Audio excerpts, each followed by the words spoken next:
नमस्ते। तो आज का सत्र स्टार्ट करते हैं। हमने लास्ट क्लास में सब साधारण चेतसिक देखा। तो वो क्या थे? मोहा, अहिरी, अनुत्तप्त और उदच। ये जो चार चेतसिक है, ये सारे चित्त के साथ हमेशा कॉमन है। मतलब ये चेतसिक हर चित्त के साथ हर चित्त नहीं, सॉरी, हर अकुशल चित्त के साथ कॉमन है। तो ये अकुशल चेतसिक जो है, ये चार अकुशल चेतसिक है, ये कॉमन टू ऑल अकुशल चित्ता है। तो जितने भी 12 हमारे अकुशल चित्ता है ना, उसके साथ ये हमेशा कॉमन चेतसिक रहेंगे। तो मोहा, अहिरी, अनुत्तप्त, उदच्च, तो ये चार जो भी है उसको हमेशा हमें साथ में पकड़ना है। कोई भी चित्त आएगा, लोभ का चित्त आएगा, दोष का चित्त आएगा, मोहा का चित्त आएगा, तो उसमें ये चार चेतसिक हमें पकड़ना ही है। मतलब कि ये चेतसिक यहाँ पे है। तो जैसे पहले भी बताया था कि लोभ का चित्त आएगा तो लोभ के साथ मोहा होता है। फिर दोष है तो दोष के साथ भी मोहा होता है। तो उसमें ये मोहा के जड़ है। तो ये मोहा दो, अहिरी, अनुत्तप, उदच्च, ये चेतसिक लेकिन चार है। तो ये याद रखना है हमेशा। तो हमने लास्ट क्लास में इतना ही कवर किया था। अकुशल चेतसिक 14 है, उसमें से चार कवर किए। आज बाकी के आगे के 10 देखेंगे। तो उसके आगे वाली जो चेतसिक है वो लोभ है। तो जो लोभा चित्ता है, उसमें लोभ चेतसिक जुड़ने की वजह से वो लोभा चित्ता हो जाता है। तो जैसे बताया था कि लोभ क्या है, इट इज प्लेन ब्लैंक, मतलब वो सिर्फ जानता है, उतना ही उसका काम है।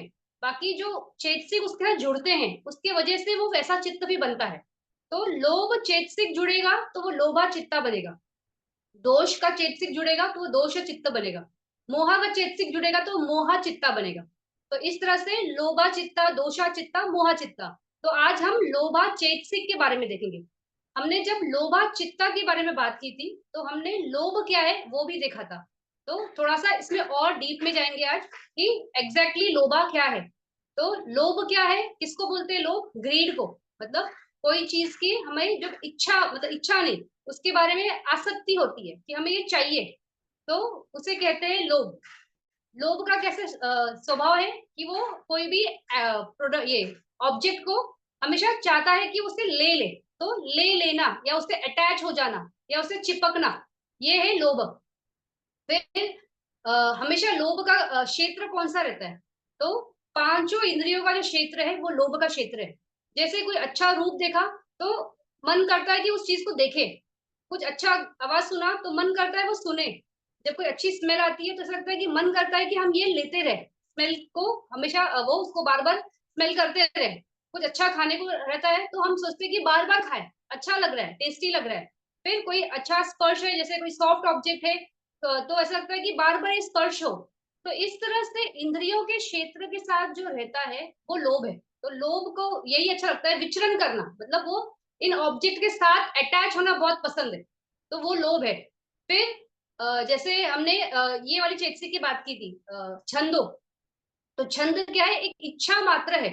तो किसी चीज की इच्छा मात्र करना लोभ नहीं होता है, लेकिन उस चीज में बहुत स्ट्रॉन्ग आसक्ति आना कि मुझे ये चाहिए ही चाहिए, दैट इज लोभा। और जैसे अभी हम विपश्यना प्रैक्टिशनर्स हैं, तो हम हमारे अंदर ये होता है ना कि मुझे निब्बान चाहिए, मुझे धम्मा में और पकना है, मुझे धम्मा के बारे में जानना है, सुनना है, पढ़ना है। तो ये जो है ये हमारा इंटरेस्ट है, ये हमारी डिजायर है। तो इट इज छंदो, इट इज नॉट लोभा। लेकिन हाँ, यही अगर बहुत स्ट्रांग हो जाएगी कि मुझे निभाना चाहिए चाहिए चाहिए चाहिए, तो वो अटैचमेंट हो जाएगी, फिर वहां पे वो लोभा है। तो जैसे गुरुजी बोलते हैं ना कि गाड़ी उल्टी दिशा में चल दी, कि आपको चलना है निब्बाना के लिए, तो निब्बाना इज क्या? फ्री। आप अपने आप को फ्री करते जा रहे हो हर चीज से। लेकिन अगर चाहिए चाहिए का क्षेत्र चालू हो गया तो वो फिर आप गांठे बांध रहे हो, खोल नहीं रहे हो। तो इसलिए जब तक वो सिर्फ डिजायर है, दैट इज छंदो। लेकिन वो जब बहुत स्ट्रांग हो जाएगी तो वो हो जाता है हमारा अटैचमेंट, हमारी आसक्ति। फिर इसमें जिन्होंने सती पठान का कोर्स किया है उसमें ये स्टोरी है आनंद भंते की, कि जब ये बुद्ध का परिनिर्वाण हो जाता है और उसके बाद अनिरुद्ध भंते बोलते हैं कि हम 500 अरंतों का संघ बनाएंगे संगायन के लिए। और इसमें सारे अरंत होंगे और इसमें हम चाहते हैं कि आनंद भंते भी आए, क्योंकि आनंद भंते को पूरा लाइफ ये रहता है, मालूम रहता है कि भगवान बुद्ध ने कब कब कौन सी देशना दी, कहाँ दी, और उसकी मेमोरी बहुत अच्छी रहती है। तो वो हर चीज को वैसे वर्ड टू वर्ड याद रहता है। तो इसलिए बोलते हैं कि उनको भी लेंगे। लेकिन उस टाइम पे वो अरंत नहीं रहते। और क्या होता है कि वो बोलते हैं कि इस जो संगायन होगा इसमें सारे अरंत ही होंगे। तो आपको पहले टाइम नहीं मिला, भगवान बुद्ध थे तो आपने रात दिन सिर्फ उनकी सेवा की, तो सेवा करने के चक्कर में आपने कभी अपने को टाइम नहीं दिया।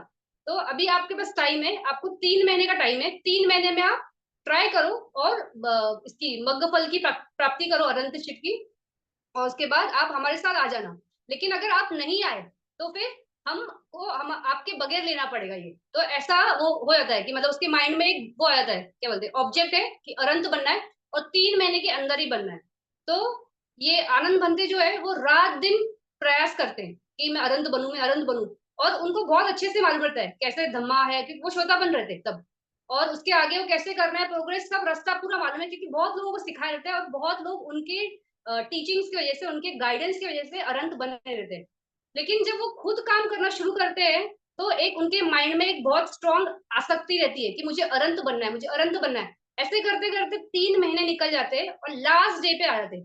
पूरा दिन भी वो काम करते तो भी वो कुछ भी नहीं अपनी प्रगति होती हो पाती उनकी। रात का टाइम होता है, वो इतनी कंटिन्यूअसली करते रहते हैं, फिर सोचते हैं कि अब नहीं होगा। फिर ऐसा होता है, एक स्टेज आता है कि वो सोचते हैं कि गिव अप, मतलब अभी मैं नहीं कर सकता हूँ, मैं अरंत बन ही नहीं सकता। उस टाइम क्या होता है, वो अटैचमेंट वो छोड़ देते हैं कि मुझे अरंत बनना है, और वो एकदम रिलैक्स हो जाते हैं। बोलते हैं कि चलो जो है सो है, मैं श्रोतापन हूँ। वो उस क्षण ये एक्सेप्ट करते हैं कि मैं श्रोतापन हूँ, और ऐसे बोल के वो तकिए पे जब सर रखने ही वाले रहते हैं कि सर रखने से पहले ही वो अरंत बन जाते हैं, क्योंकि लोभ छूट गया। तो था तो बहुत अच्छा ऑब्जेक्ट कि मुझे निर्वाण प्राप्त करना है, मुझे अनंत बनना है, लेकिन उसकी भी लोभ आसक्ति जब जुड़ गई तो वो उसने काम नहीं करने दिया, क्योंकि वो विकार है। तो इस तरह से निभाना, ऑब्जेक्ट रख के उसके लिए काम करना, दैट इज डिजायर, वहां तक अच्छा है। लेकिन हमें अगर उसकी आसक्ति हो जाएगी तो वो एक स्ट्रॉन्ग ग्रीड हो जाता है। फिर जो लोभा है उसको हम अलग अलग नाम से जानते हैं, जैसे प्रेम बोलते हैं, तन्हा बोलते हैं, तृष्णा बोलते हैं, फिर किसी के प्रति गहरी आसक्ति। फिर गुरुजी लोभ के लिए हमेशा राग ये शब्द इस्तेमाल करते हैं।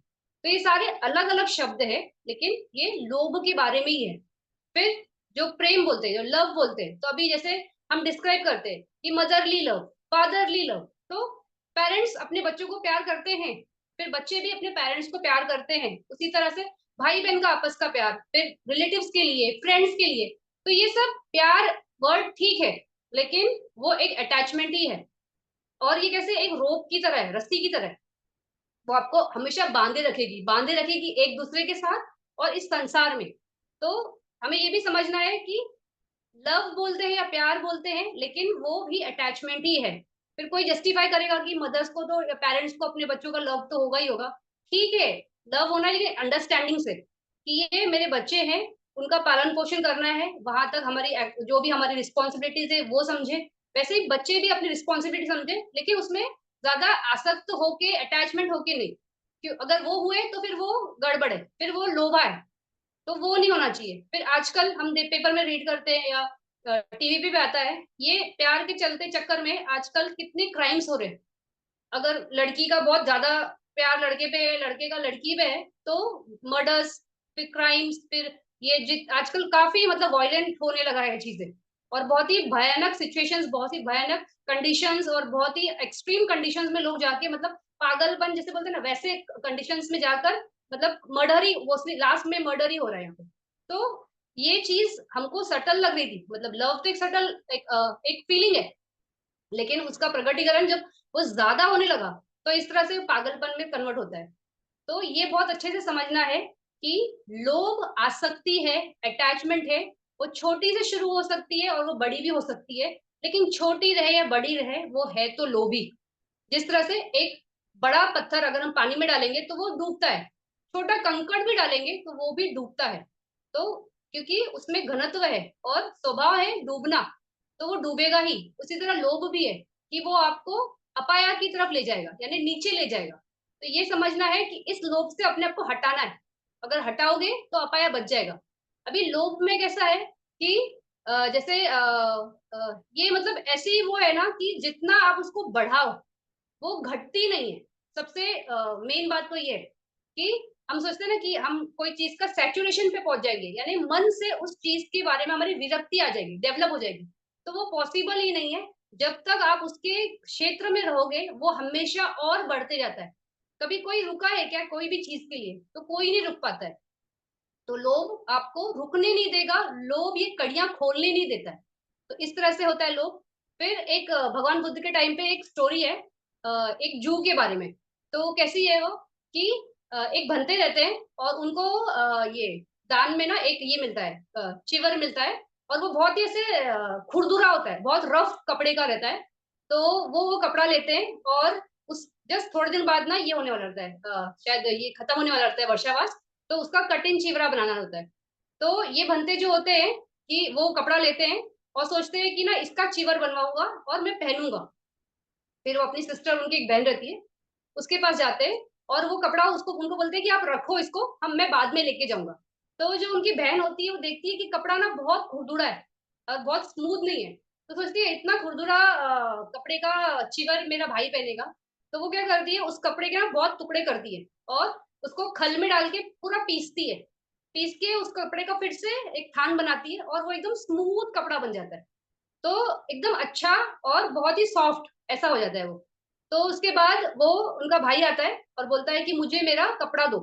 तो जब वो देती है तो वो देखते हैं कि ये बहुत सॉफ्ट है, बहुत स्मूथ है।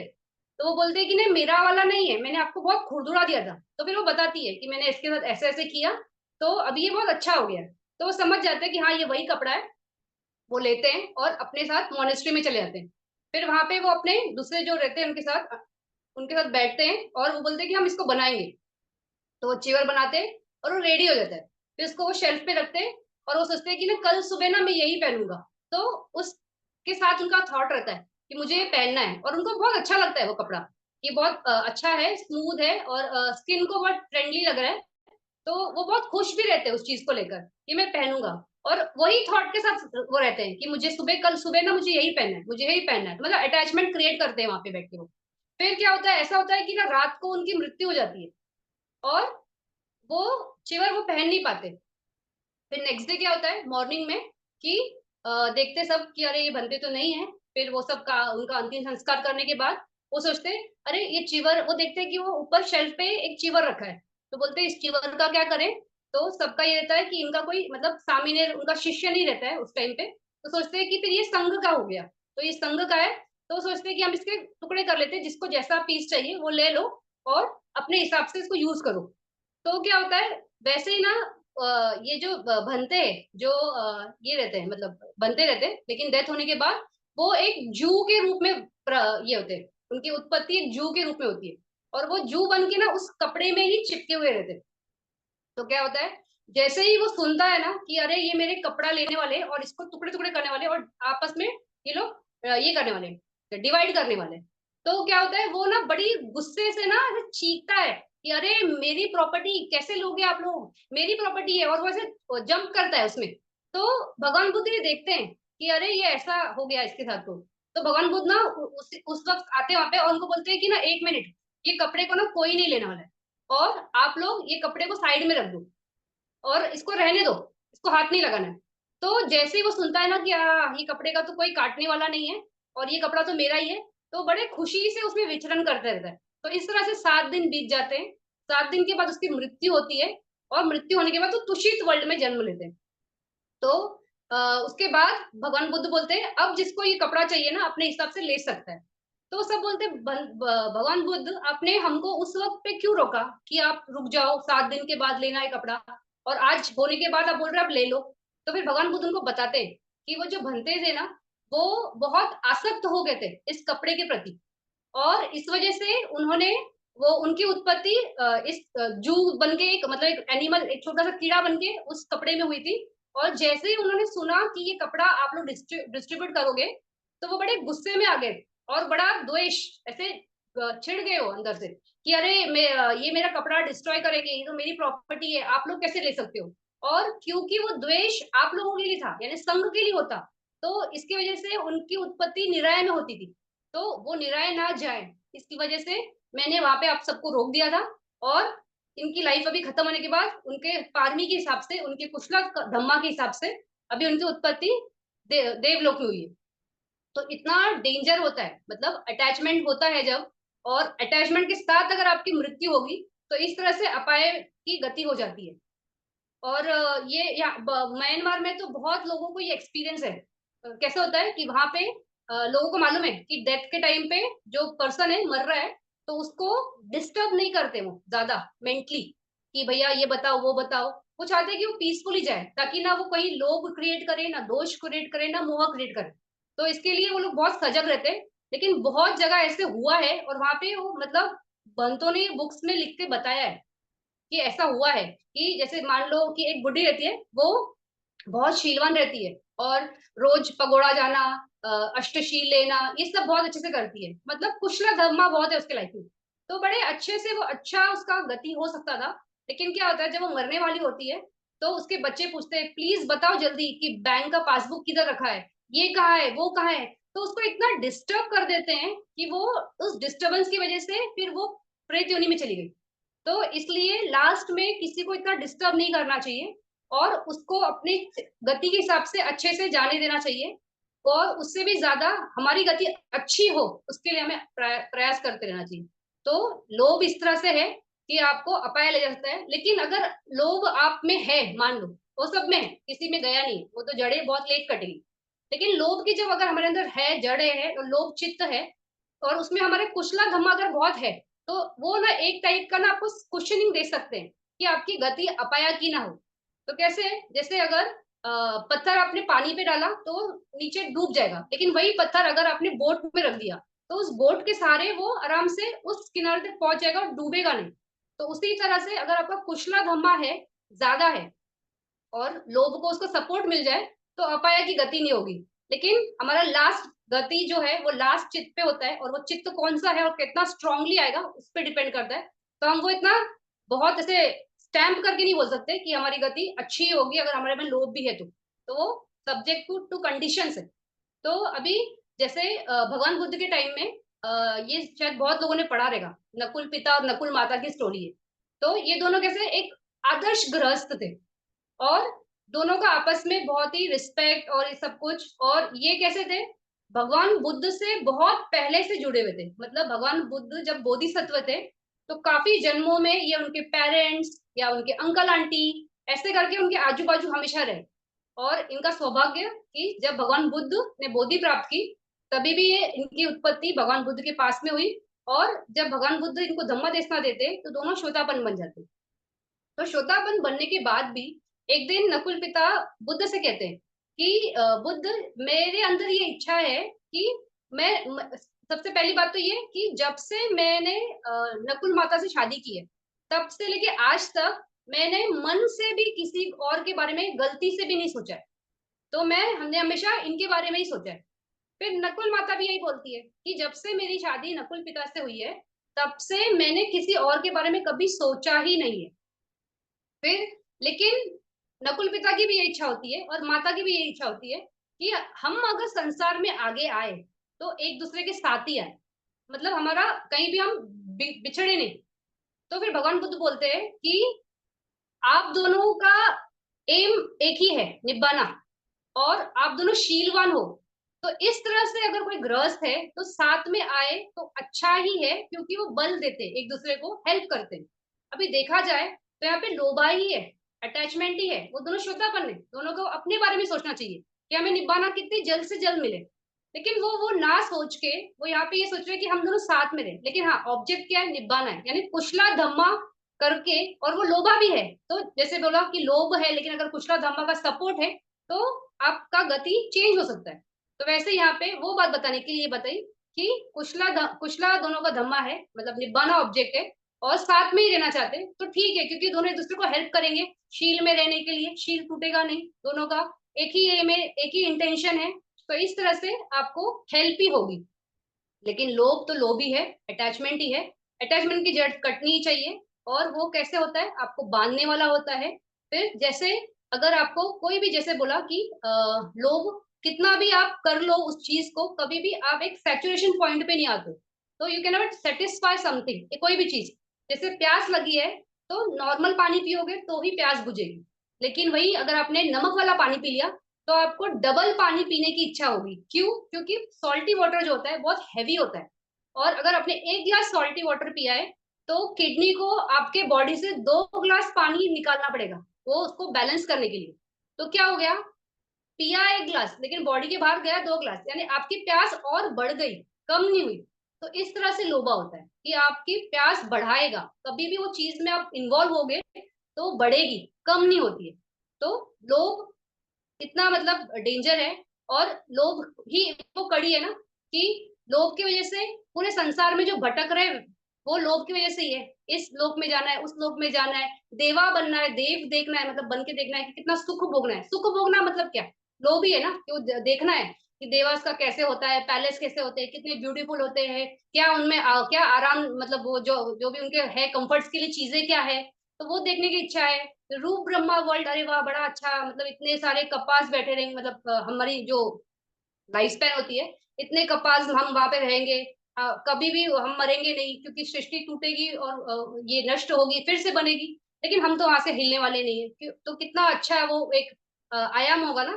तो इस तरह से हर आयाम में पहुंचने वाली जो इच्छा है वो लोभ ही है, और लोभ की कड़ी जब तक नहीं टूटेगी संसार नहीं छूटेगा। इसलिए आर्य सत्य में समुदय में कि दुख की समुदय कहाँ शुरू होती है, तो वो लोभ में है। तो लोभ चेतसिक जो है वो इस तरह से इतनी मतलब स्ट्रांग होती है, इतनी बलवती होती है, और इस वजह से हम यही घूमते रहेंगे। तो ये है लोभ चेतसिक। फिर लोभ में हमने देखा था कि लोभ का चित्ता देखा था, तो क्या था, ये दिट्ठिगत संप्युत्तम और दिट्ठिगत विप्युत्तम। तो दिट्ठी ये शब्द था। तो दिट्ठी भी जो है वो भी अपने आप में एक चेतसिक है। तो लोभा वो चेतसिक है, वो जब लगती है चित्त के साथ तो लोभा चित्ता हो जाता है। फिर दिट्ठी है तो लोभा मूला चित्ता विद दिट्ठी। तो दिट्ठी चेतसिक की वजह से ये दिट्ठी का चित्ता बनता है। तो दिट्ठी क्या है, इट्स द रॉन्ग व्यू, कोई भी चीज के बारे में सही इंफॉर्मेशन ना होना, ये गलत धारणा, नॉट इंफॉर्मेशन, बट कोई चीज के बारे में गलत धारणा, दैट इज दिट्ठी। तो अगर मुझे लगता है कि चोरी करना सही है, वो सही नहीं है, लेकिन मुझे लगता है, तो दैट इज अ मेरा रॉन्ग व्यू है कि ये सही लग रहा है करना। फिर झूठ बोलना, मुझे लगता है झूठ बोलने से कुछ नहीं होता है, किसी की हानि नहीं होती है, लेकिन झूठ बोलना गलत है। तो दिट्ठी, तो ये दिट्ठी यानी आपको गलत धारणा के साथ आप रहते हो। तो जो सबसे नॉर्मल कॉमन दिट्ठी पूरे वर्ल्ड में क्या है, कि पूरी सृष्टि किसने बनाई है, भगवान ने बनाई है। ये दिट्ठी हमारे इंडिया में बहुत स्ट्रांग है। मुझे क्या लगता है, इंडिया नहीं, मुझे तो लगता है बाकियों में भी है, कि बाकी धर्मों में भी यही बात बोली है ना, कि इस गॉड ने बनाया या ने बनाया। तो ऐसे बोला गया है, नाम लिया गया है कि इन्होंने बनाया है, इस सृष्टि का रचयिता कोई तो है। तो ये दिट्ठी बहुत स्ट्रांग है, कि बिलीविंग इन द दिस की ये सृष्टि किसी ने बनाई है। फिर ये हम हिंदूज में ज्यादा स्ट्रांग है, कि जो हम जो है, ये हम नहीं है, आत्मा है। तो आत्मा ही है जो शरीर, ये सृष्टि में अलग अलग में विचरण करती है। तो बोलते हैं ना कि कोई मर गया तो रो मत, सिर्फ ये बॉडी का कपड़ा चेंज हुआ है, लेकिन वो आत्मा तो अमर है। मतलब अमर कैसे होएगी भाई, और वो आत्मा नहीं है, वो चित्त है, चित्त। हमने ये देखा ना कि चित्त है जो यहाँ पर ट्रेवल करता है, नॉट आत्मा। आत्मा का कोई कॉन्सेप्ट ही नहीं है। तो फिर ये भी एक दिट्ठी ही है, कि आप उसको गलत धारणा से गलत चीजों को समझ रहे हो, कि हम इस संसार में इसलिए भटक रहे हैं क्योंकि हमारी आत्मा हमेशा बदलती जाएगी। आत्मा नहीं बदल रही, वो तो यहीं पे रह गया, बॉडी यहीं रह गया, और वो आत्मा का कोई कॉन्सेप्ट ही नहीं है। इट्स द चित्ता विच गोज फर्दर, और वो चित्त की वजह से आपको नया रूप मिलेगा, नया भव मिलेगा। फिर वहां पर भी अगर आप मुक्त नहीं हुए तो आगे निकल जाओगे। तो ये है दिट्ठी। फिर दूसरा था दिट्ठिगत विप्युत्तम। तो जो विप्युत्तम है उसके लिए एक शब्द है, वहां पे अगर आप देखोगे पेज नंबर 83 पे, अकुशल चेतसिक, उसमें देखो दिट्ठी मानो। तो मान यानी एक जो होता है ना प्राउडीनेस, एक ईगो, दैट इज माना। तो दिट्ठिगत विप्युत्तम नहीं लिखा है यहाँ पे बोला है माना। तो जो जितने भी दिट्ठिगत विप्युत्तम चित्त है ना, वो माना ही है, क्योंकि लोभ का चित्त दिट्ठी के साथ है या दिट्ठी के बगैर है। तो जहाँ पे दिट्ठी है वहां पे दिट्ठी है, लेकिन जहाँ पे दिट्ठी नहीं है तो वहां पे मान है। तो मान कैसा, एक सुपीरियरिटी कॉम्प्लेक्स, अपने आप बारे अपने अपने खुद के लिए एक बहुत ही ऊंचा एक दायरा रखना, और दूसरों को सबको कम समझना, दैट इज माना। तो ऐसे में क्या होता है, ऐसा व्यक्ति कैसा होता है, एक बहुत ही प्राउडी होता है, को सब अपनी चीजें ही बहुत भारी लगती है, और दूसरों की सबकी चीजें कम लगती है। फिर क्या होता है, यहाँ पे कंपैरिजन है ना।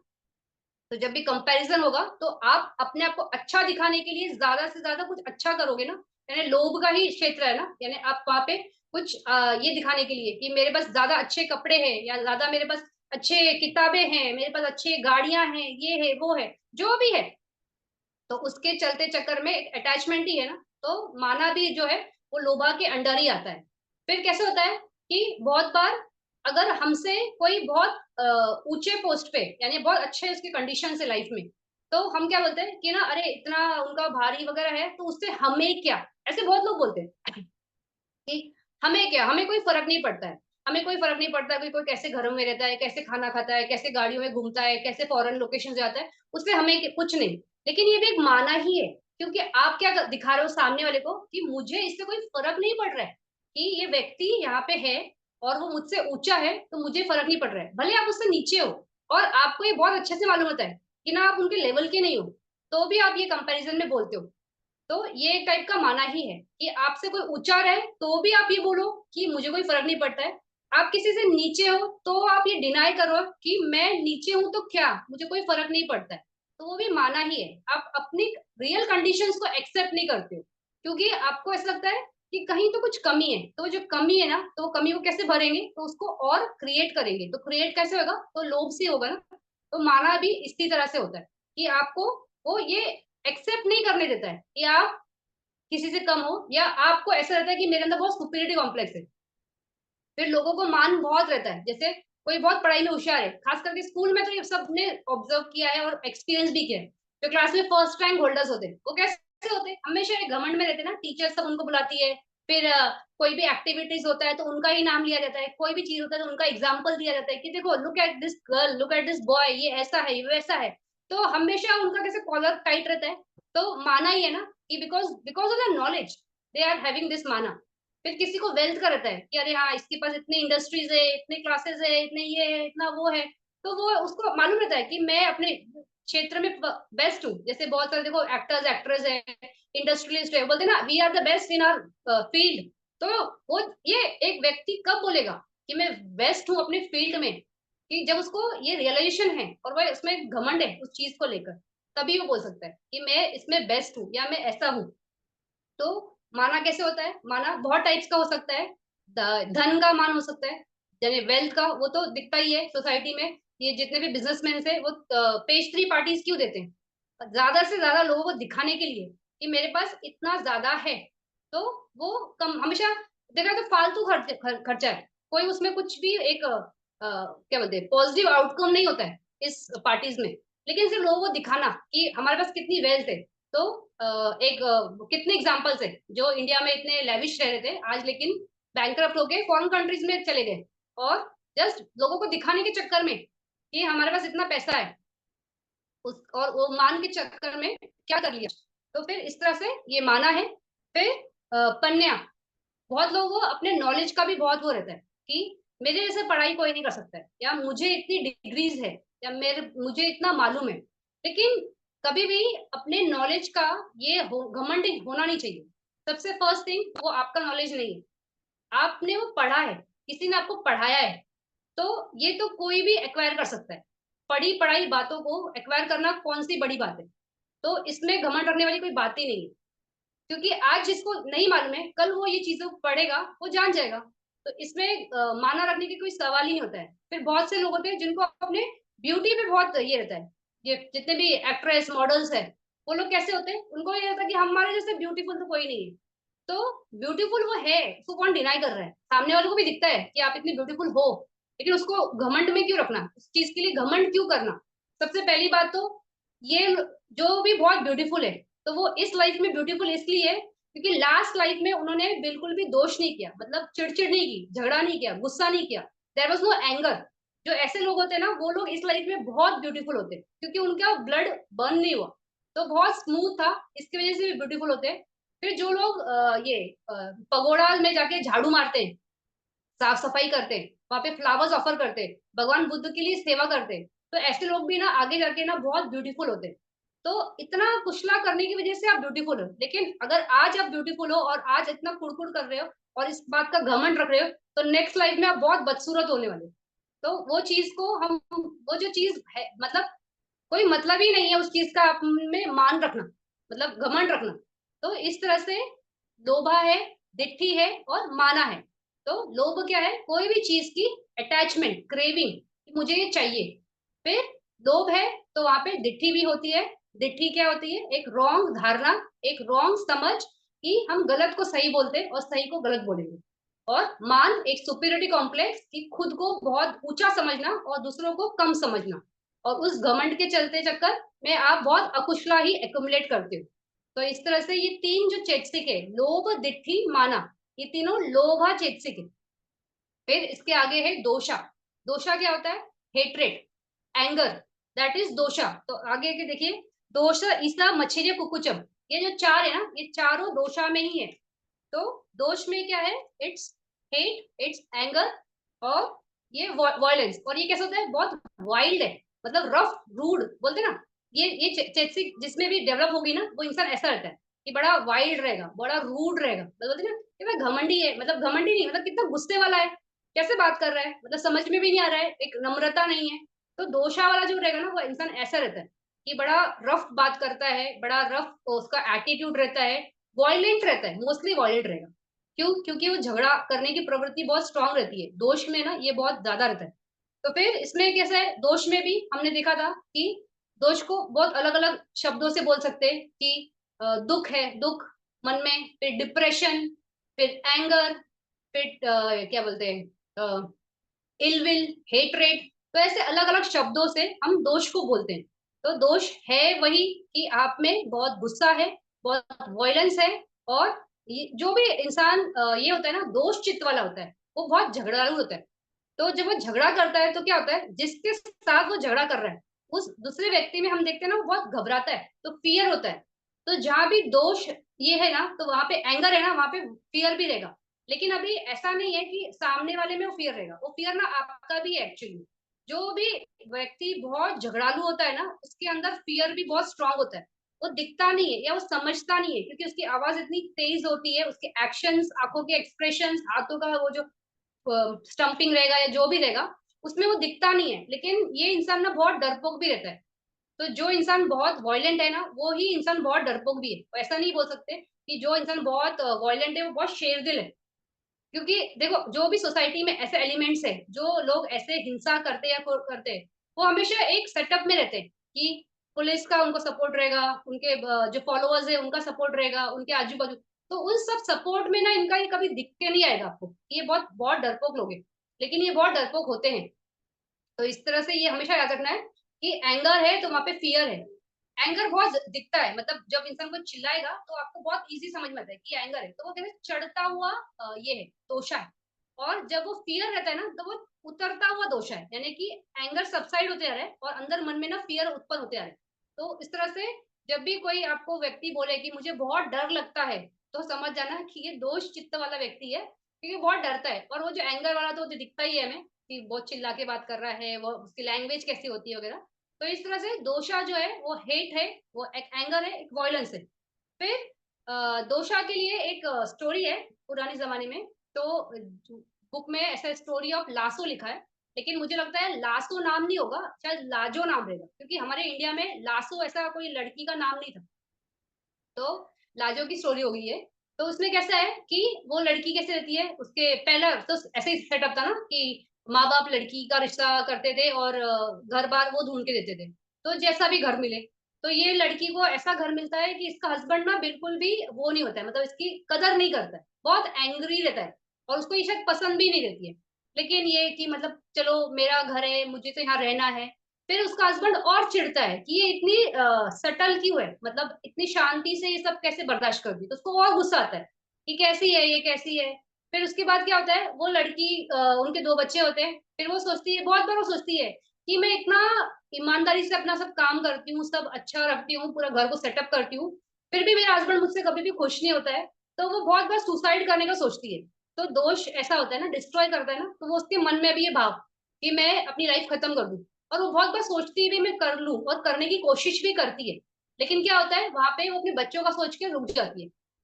फिर एक दिन ऐसे अल्टीमेटली होता है कि वो बहुत ही थक जाती है कि भाई मतलब नहीं जी सकते ऐसे, बहुत कितने दिन तक सहन करेंगे ये गाली गलौज, ये चिल्लाना और ये सब, और ग्रेटिट्यूड नहीं सामने वाले को। तो फिर वो एक दिन वो लेटर लिखती है और वो बच्चों को जहर देती है और मर जाती है। फिर वैसे उसके हस्बैंड को वो लेटर मिलता है, और उस टाइम पे उसको रियलाइज होता है कि अरे ये लड़की ने तो कभी भी मतलब मुझे गलत बोला ही नहीं, और मैं तो हमेशा इसके साथ गलत करता रहा। फिर वो भाग के आता है, वहां पे देखता है अरे वो तो मर गई, बच्चा भी मर गए। तो फिर वो भी उसमें बहुत उसको मन में वो होता है, सौरो होता है, और वो भी वहां पे मर जाता है। तो इस तरह से क्या हुआ, यहाँ पे दोष हमें बहुत अच्छे से दिखते हैं। वो आदमी कैसे था, वॉयलेंट था, तो उसमें दोष था। फिर ये हमेशा दुख में रही, तो ये तो जो दुख है ना, ये भी दोष ही है।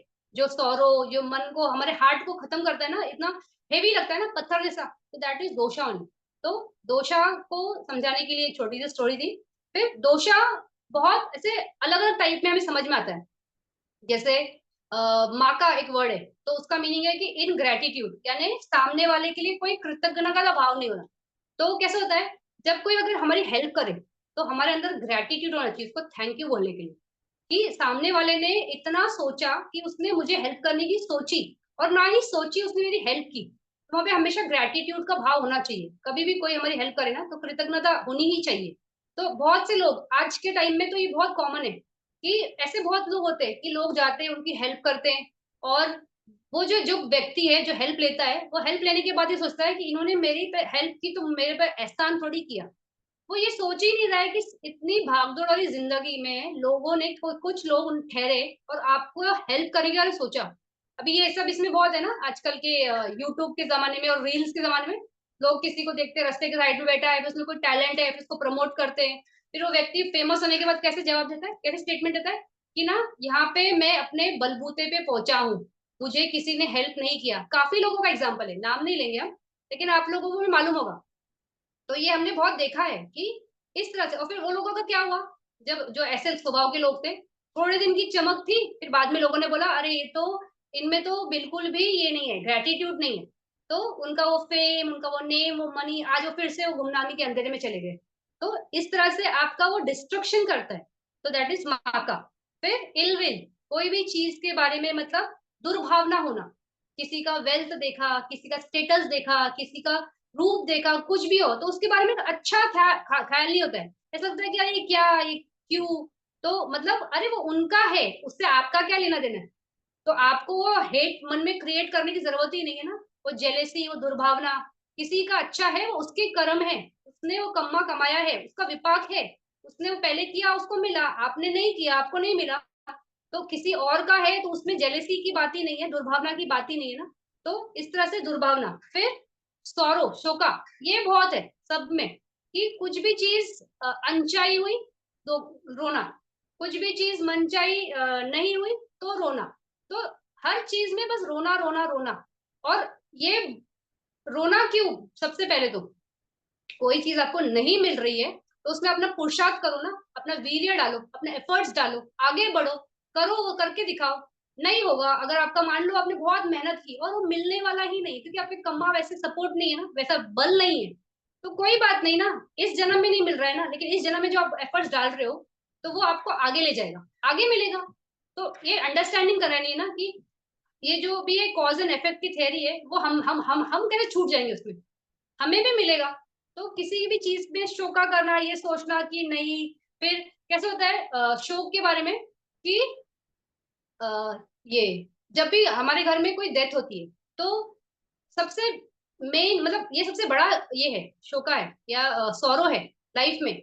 लेकिन उस टाइम पे जब भी आपके घर में ना ऐसा कंडीशंस आता है ना, तो याद रखना कि उस टाइम पे मत रो। अगर आप रोते हो ना, तो वो जो व्यक्ति जा रहा है, एक तो उसकी गति आप खराब करते हो, क्योंकि वो डिस्टर्ब होता है।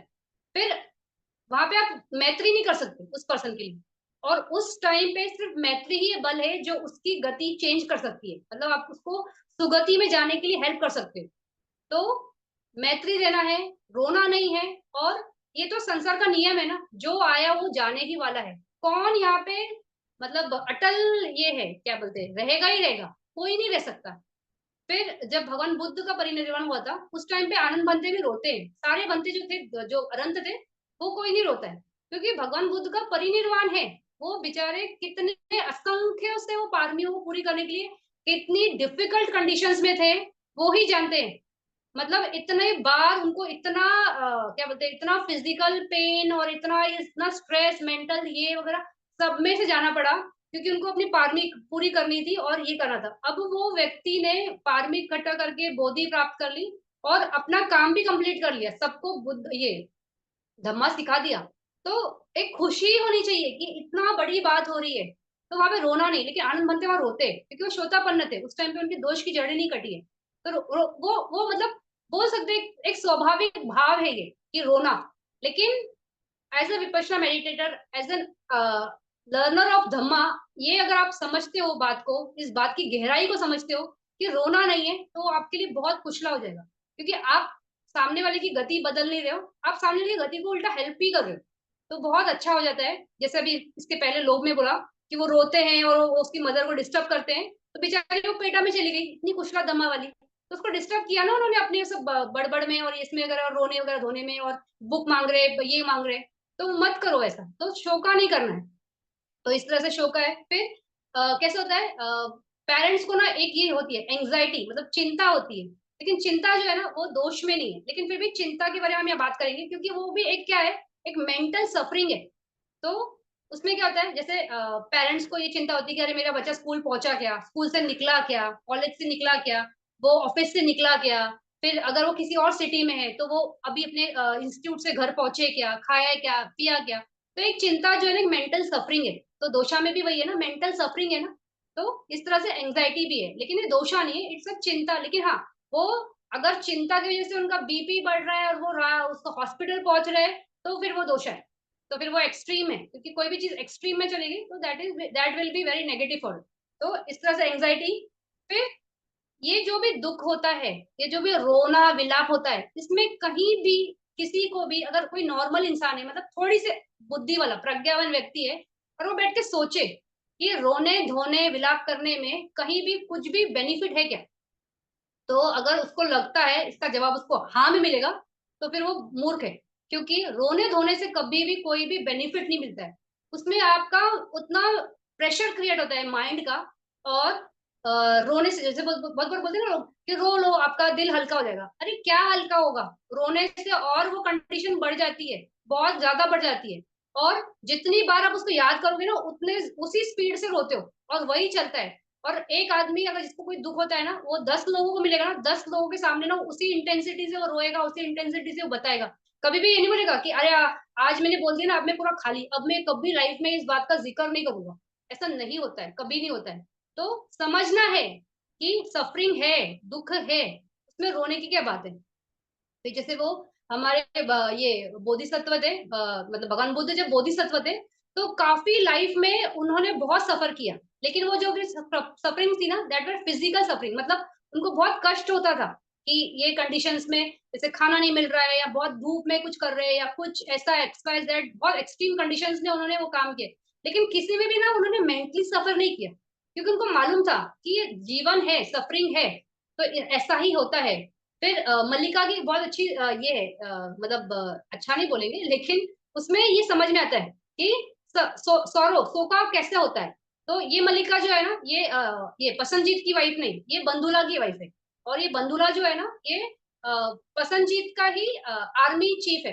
तो इनकी वाइफ का नाम भी ना मल्लिका होता है। तो ये मल्लिका, ये जो बंधुला होता है ना, ये बहुत ही मतलब प्रतापी, इनकी अगर स्टोरी आप पढ़ोगे तो बहुत ब्यूटीफुल स्टोरी है। इतना मतलब प्रतापी कोई हो सकता है, वो बंधुला थे। तो ये इतना अच्छा रहता है, और ये आर्मी का चीफ रहता है प्रसन्नजीत का।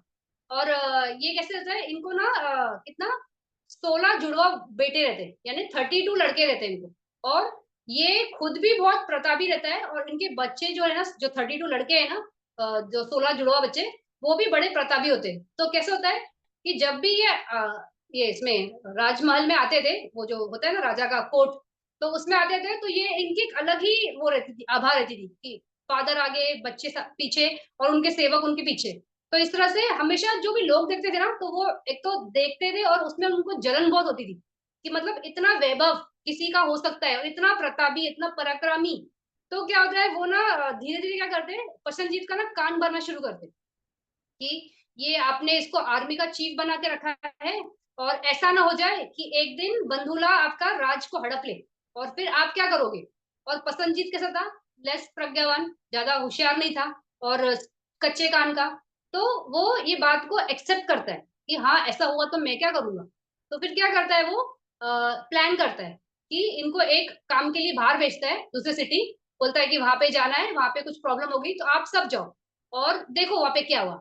और पीछे से अपनी दूसरी सेना को वो इंस्ट्रक्शन देता है कि रात के समय में जब ये सोए रहेंगे ना तो इनको ना जला देना, मतलब जला के मार दो। तो वो लोग ऐसे ही करते हैं कि जब वो रात को सोते हैं, ये बेटा और ये बाप, तो बंदूला और उनके बच्चे, तो ये लोग उनको जला के मार डालते हैं। और ऐसा होता है कि ये इंसिडेंट के नेक्स्ट डे जो मलिका है, जो उनकी वाइफ है ना, उन्होंने संघ को अपने घर पे खाने को बुलाया रहता है, तो भोजन दान के लिए। तो क्या होता है, पूरा संघ उनके घर आता है भोजन दान के लिए। और वो भोजन दान स्टार्ट होने वाला रहता है। स्टार्ट होने के टाइम ही ना इसको मलिका को ना एक लेटर मिलता है। तो उस पे लिखा रहता है कि ना बंदूला और सारे बच्चे जला के मार दिए गए। वो सुन लेती है, मतलब मालूम पड़ जाता है उसको कि ऐसा हुआ है। फिर क्या करती है, वो लेटर को फोल्ड करती है और अपने पॉकेट में रख लेती है और भोजन दान स्टार्ट करती है।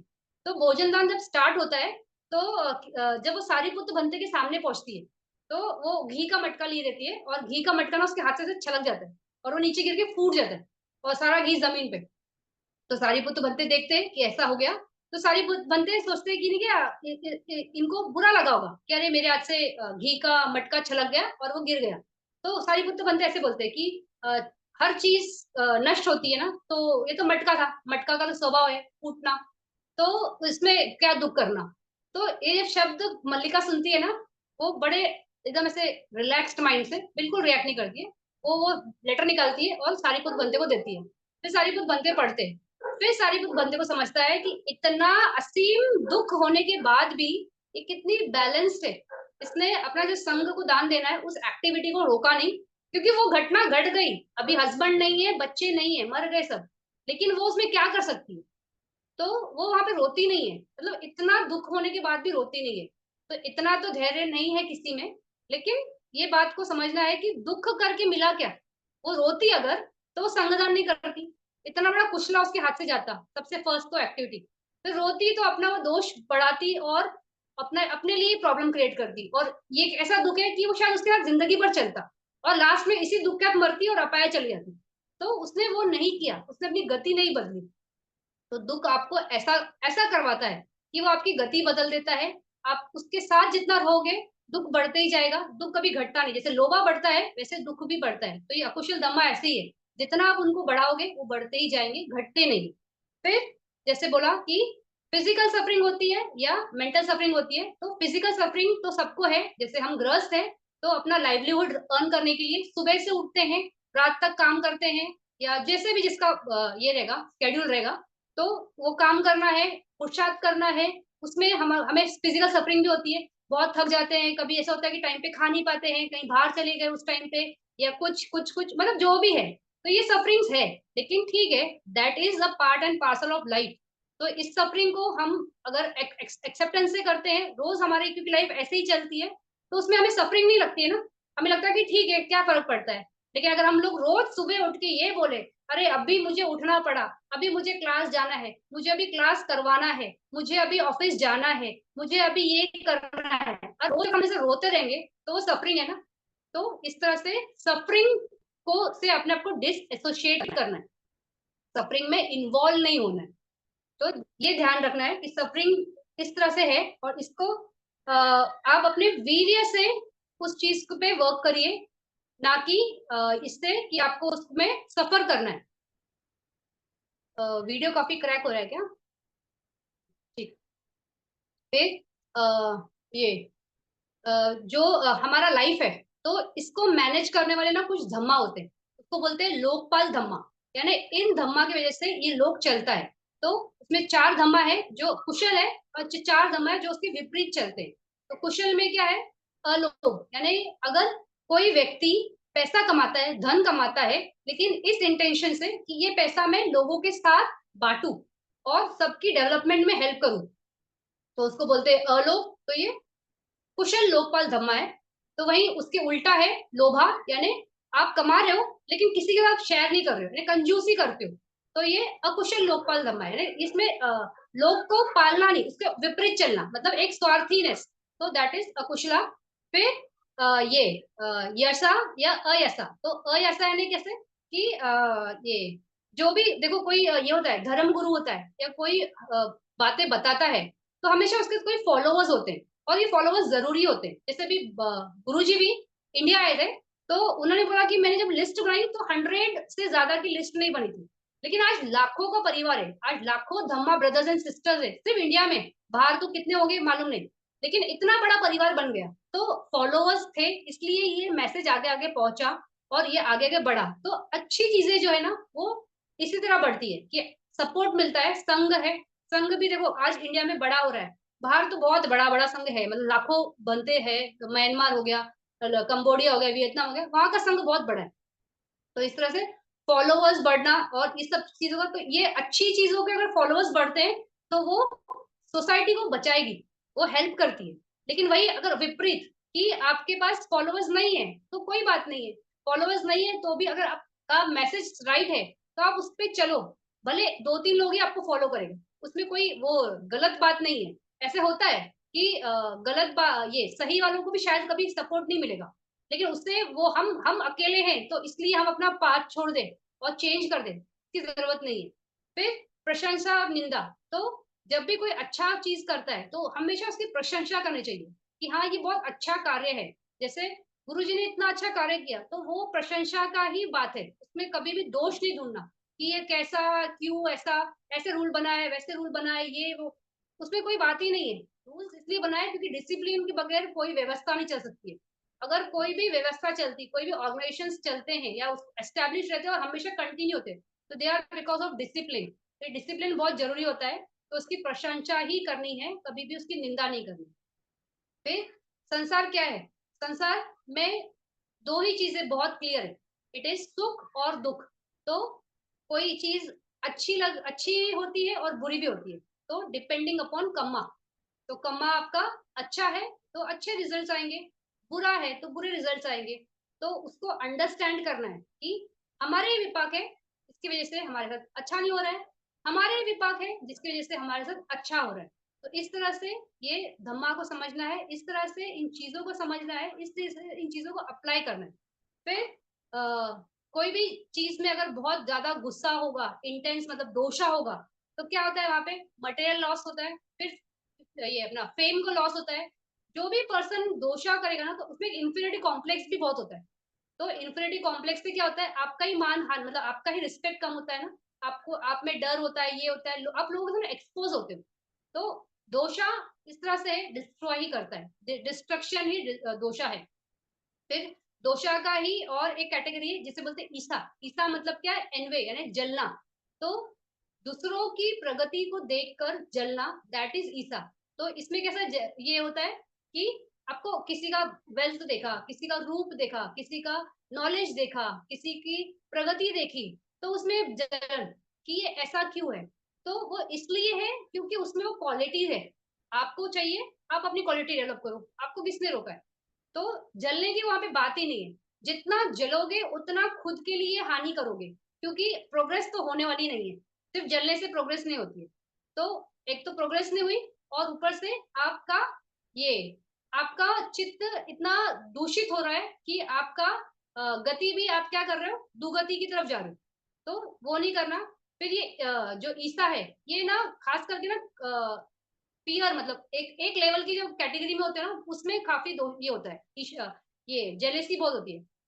जैसे क्लास में हमेशा जो सेकंड रैंक होल्डर होता है वो फर्स्ट रैंक होल्डर वाले से हमेशा जेलस होता है। वो क्या सोचता है, ये हमेशा फर्स्ट आता है, इस बार मैं ना ज्यादा मेहनत करूंगा।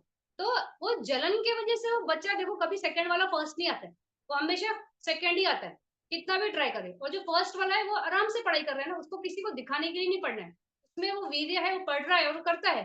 तो इस तरह से जेलेसी होती है। फिर स्पोर्ट्स में भी दिखता है कि जो एक ही टीम में लोग खेलते हैं, जैसे फुटबॉल हो गया, तो कोई अच्छा ये रहेगा, हिटर रहेगा या बहुत कुछ रहेगा, तो दूसरा 2-3 होते हैं ना, ऐसे नहीं होता ना कि एक ही होता है पूरी टीम में। या क्रिकेट में भी कोई अच्छे बैट्समैन रहेंगे या बॉलर्स रहेंगे, तो आपस में भी compete करते हैं ना, वो सोचते हैं कि टीम में ना कुछ भी हो तो हमारा ही नाम ऊपर होना चाहिए कि बेस्ट प्लेयर ये है। तो इस तरह से जो ईर्ष्या है यानी ईर्ष्या, ये हिंदी वर्ड बोल सकते हैं कि जेलेसी जो है वो इस तरह से होती है कि वो कंपटीशन करवाती है, आपस में कंपटीशन ज्यादा होता है। और इसके चलते चक्कर में आपकी प्रोडक्टिविटी भी बहुत कम हो जाती है। तो वो नहीं होना चाहिए। और दोष मतलब दोष यानी हेट्रेड जो होता है ना, तो जेलेसी भी आती है। तो इसलिए इसको दोष की कैटेगरी में रखा है, क्योंकि हेट्रेड है वही जेलेसी है ना, कि आपको पसंद नहीं है किसी का। और इसमें कैसा होता है ना, जिसमें जेलेसी होती है ना, वो उसमें एक ना बूस्टिंग नेचर होता है। वो अपने आप को ज्यादा दिखाने की कोशिश करेगा कि अरे वो ऐसा क्या, मैं तो ऐसा ना, मैं तो ऐसा। अरे मतलब वो खुद को ही सेटिस्फाई करता है झूठ बोल के कि मैं बढ़िया हूँ, लेकिन वो मुझे ना अपॉर्चुनिटी नहीं मिली, या ऐसे तरीके नहीं मिले, या ऐसे कंडीशन नहीं आई कि आप लोग देख सको कि मैं भी बेस्ट हूँ। तो इस तरह से एक बूस्टिंग नेचर होता है। फिर दूसरा है मछिरिया। तो मछिरिया का मतलब क्या है कि वो बहुत ही स्वार्थी होता है। तो जो भी दोष चित्त वाला होगा ना, वो बड़ा स्वार्थी होता है कभी भी। वो ऐसे फ्री विल का इंसान नहीं होगा। तो मछिरिया में क्या है, वो जो स्वार्थी इंसान है ना, उसका ये रहता है कि ये चीज सिर्फ मेरे लिए हो, ये अगर ऐसा है तो ये मेरा ही होना चाहिए, मेरे जैसा किसी के पास ना हो, मेरे जैसा नॉलेज किसी के पास ना हो, मेरे जैसा वेल्थ किसी के पास ना हो, मेरे जैसे ब्यूटी किसी के पास ना हो। तो इस तरह से बड़ा स्वार्थी तो है, ये दोषा में है ये। तो जैसे लोभ में क्या है, वो कंजूस होते हैं कि अटैचमेंट है ना, तो अपना वेल्थ छोड़ना नहीं है, तो वो कंजूस, दैट इज लोभा। लेकिन मच्छरिया में क्या है, इतना स्वार्थी है ना कि वो देना ही नहीं चाहता है। तो दोनों नहीं करते हैं ना, वो लोग मच्छरिया की वजह से दान नहीं करते। एक तो कंजूस है, देखो कंजूस व्यक्ति शायद फिर भी 100 रुपए नहीं 1 रुपए दान दे देगा, कंजूस है ना, थोड़ा सा दे दिया। लेकिन मच्छिरिया वाला जो होगा ना, स्वार्थी जो होगा ना, वो नहीं देगा, वो दान ही नहीं देगा। तो मच्छिरिया जो है ना, वो दान नहीं देने देता है, क्योंकि वो अपने लिए रखना है, ये मेरा है। फिर कैसे होता है, दिन में मच्छिरिया है तो मच्छिरिया ये जो स्वार्थी पहना है, तो वो अलग अलग चीजों के लिए हो सकता है। जैसे घर के लिए होना है कि जैसे मेरे जैसा घर नहीं। और ये देखो, ये बात तो बहुत लोगों ने नोटिस की भी होगी कि जब भी कोई व्यक्ति अपना घर बनाता है, मतलब आजकल तो चलो फ्लैट सिस्टम है कि लोग फ्लैट खरीदते हैं, रेडीमेड होते हैं, लेकिन पहले जमाने में लोग घर बनाते थे, कंस्ट्रक्शन होता था। तो कैसे होता है, जब भी कंस्ट्रक्शन होता है तो लोग ये जरूर बोलते हैं कि मेरे जैसा घर किसी का नहीं। तो मेरे जैसा यानी मेरे लेवल का कोई नहीं है। तो इतना स्वार्थ कि मेरे जैसा घर किसी का नहीं। तो घर के प्रति स्वार्थ। फिर बहुत लोग होते हैं ना, बोलते हैं तुम्हें क्या पता हम किस खानदान के, हमारे रिलेटिव्स देखो, कोई आईएएस ऑफिसर है, कोई ये है, कोई वो है। तो अपने जो रिलेटिव्स है उनके प्रति ऐसा रहता है कि देखिए अरे मेरे जैसा कोई नहीं है। तो बड़े स्वार्थी कि हम बहुत ये है। तो एक हेट भी होता है ना कि तुम लोग कुछ भी नहीं हो, हम बहुत ये है। तो इस तरह से भी वो मछलिया का टाइप में है। फिर ब्यूटी के लिए कि बहुत ब्यूटीफुल होता है, या कोई फेम जिसमें बहुत होता है मिलता है उसको, तो उसको लगता है कि मेरे जैसे ब्यूटी किसी के पास नहीं, मेरे जैसे फेम किसी के पास नहीं। तो जैसे पहले भी बताया कि जिन्होंने ये नहीं किया, दोष नहीं किया, वो लोग ब्यूटीफुल होते हैं। लेकिन आज इतना कुड़कुड़ कर रहे हैं ना, तो अगले जन्म में 100% कुरूप भी होंगे। और ये दोष के ये जो लोग दो ये गुस्सा नहीं करते, तो उनका ये भी इतना स्ट्रॉन्ग पुतला हो सकता है कि उस बेस पे ना देवालोक में भी उत्पत्ति हो सकती है। तो अभी इसकी एक स्टोरी भी है। महामुगलैन बनते के टाइम वो जाते हैं, शायद तावा तीमसा वर्ल्ड में आते हैं, और वहां पे देखते हैं एक देवी रहती है, बड़ी सुंदर, बहुत ही सुंदर, और उसका क्या वैभव। तो ये पूछते हैं, क्वेश्चन करते हैं कि तुमको इतना वैभव मिला कैसे। तो वो बोलती है मैं ना एक क्या बोलते हैं, एक सेठ के यहाँ पे काम करती थी, मैं नौकरानी थी। और मेरा सेठ ना बहुत ही दोष चित्त वाला, मतलब गाली गलौज से ही बात करे, रोज गाली दे, कुछ भी बात हो इतना गुस्सा करे। और लेकिन पूरे जीवन काल में एक क्षण भी मुझे उस पर गुस्सा नहीं आया। तो उसने गुस्सा नहीं किया, उस वजह से ऐसा होता है कि वो देवी बन गई, मतलब इतना कुचला, अगर दोषा नहीं किया तो लेकिन बहुत मुश्किल है रिएक्ट नहीं करना। किसी ने हमको एक सुनाई तो हम दो सुनाने के लिए खड़े रहते हैं, तो दैट इज दोषा। तो वो नहीं होना चाहिए। तो इस तरह से ये क्या बोलते हैं, कोई भी चीज का दोष, ये आपका अंदर स्वार्थ नहीं होना चाहिए। फिर पढ़ाई के बारे में भी बहुत लोगों का स्वार्थ रहता है कि लोगों को लगता है कि अरे जो नॉलेज मैंने गेन किया ना, वो किसी को ना मिले, तो वो नॉलेज देते नहीं है। मतलब पता सब होता है, जैसे आप पूछेंगे ना कि ये कैसे किया, आप बताएंगे, तो बोलते हैं कि ना मुझे नहीं पता। अभी सामने वाले को भी पता है कि इसको पता है, लेकिन वो बताना नहीं चाहता है। तो उसका स्वार्थ क्या सामने लगा कि 10 लोग जब पूछे तो 10 लोगों में मैं जवाब दूंगा तो सब ताली बजाएंगे कि अरे वाह वाह, इनके जैसा तो नॉलेज किसी के पास नहीं है। तो इसके चलते मेरे स्वार्थ रहता है कि नहीं हम शेयर करेंगे। और जो लोग ऐसे करते हैं ना, अपना नॉलेज शेयर नहीं करते, और नेक्स्ट लाइफ में ना बहुत बुद्धू बन के पैदा होते हैं। तो अगर नेक्स्ट लाइफ में बुद्धू नहीं बनना है, तो किसी ने कुछ पूछा और आपको पता है, तो बोल दो, बता दो, ये गाइड कर दो। या नहीं आपको बताने का टाइम है तो आप बोल दो मेरे पास टाइम नहीं है, मैं आपको जब भी टाइम होगा तो बता दूंगा, या आप इस किसी ऐसे व्यक्ति का टाइम वो दे दो कि जहाँ पे वो जाके अपना ये आंसर मिल जाए उनको। तो इस तरह से है ये मच्छरियां। तो हमने देखा दोषा, ईसा, मच्छरिया और कुकुचा। तो कुकुचा क्या है? वो है आत्मग्लानि। जब भी हम कोई अकुशल करते हैं ना, तो ये बहुत होता है कि अंदर से ना दिल, मतलब मन खाता है और हम अगर अगर अंडरस्टैंडिंग है कि हमने कुछ गलत किया है, तो वहां पे बहुत अंदर से, अंदर ही अंदर मन खाता है, वरी करता है। तो दैट इज कुकुजा। कोई भी आपने ये किया, अकुशला किया, और उसके बाद में फिर बड़ा चिंतन चलता है कि अरे मेरे हाथ से घटना क्यों घटी, ऐसा नहीं होना चाहिए था, बहुत गलत हो गया, और ये वो फलाना वगैरह होता है। तो वो हमेशा हमने जो एक्टिविटी कर ली ना, उसके ऊपर फिर कंटिन्यूस वो, जैसे वो उस दिन बोला था ना कि वो बनते के साथ घास घास कट जाती है, तो वो कुकुचा था उनका। वो इतना बार बार उन्होंने प्ले किया और इतना आत्मग्लानि कि अरे मेरे से बड़ा पाप हुआ, बड़ा पाप हुआ। तो बड़ा पाप हुआ, बड़ा पाप हुआ, बड़ा ही बन गया, और वो कहाँ चले गए? निराय चले गए। तो इस तरह से ये आत्मग्लानि जो है, कुकुचा है। जो भी दोष वाला है ना, जो लोगों से जलता है, स्वार्थी का स्वभाव का होता है, बड़ा झगड़ालू होता है, तो वो जानता है कि कभी जब रियलाइज करता है कि अरे मैंने ये क्या किया, तो उसके अंदर ये बड़ा स्ट्रांगली मालूम पड़ता है।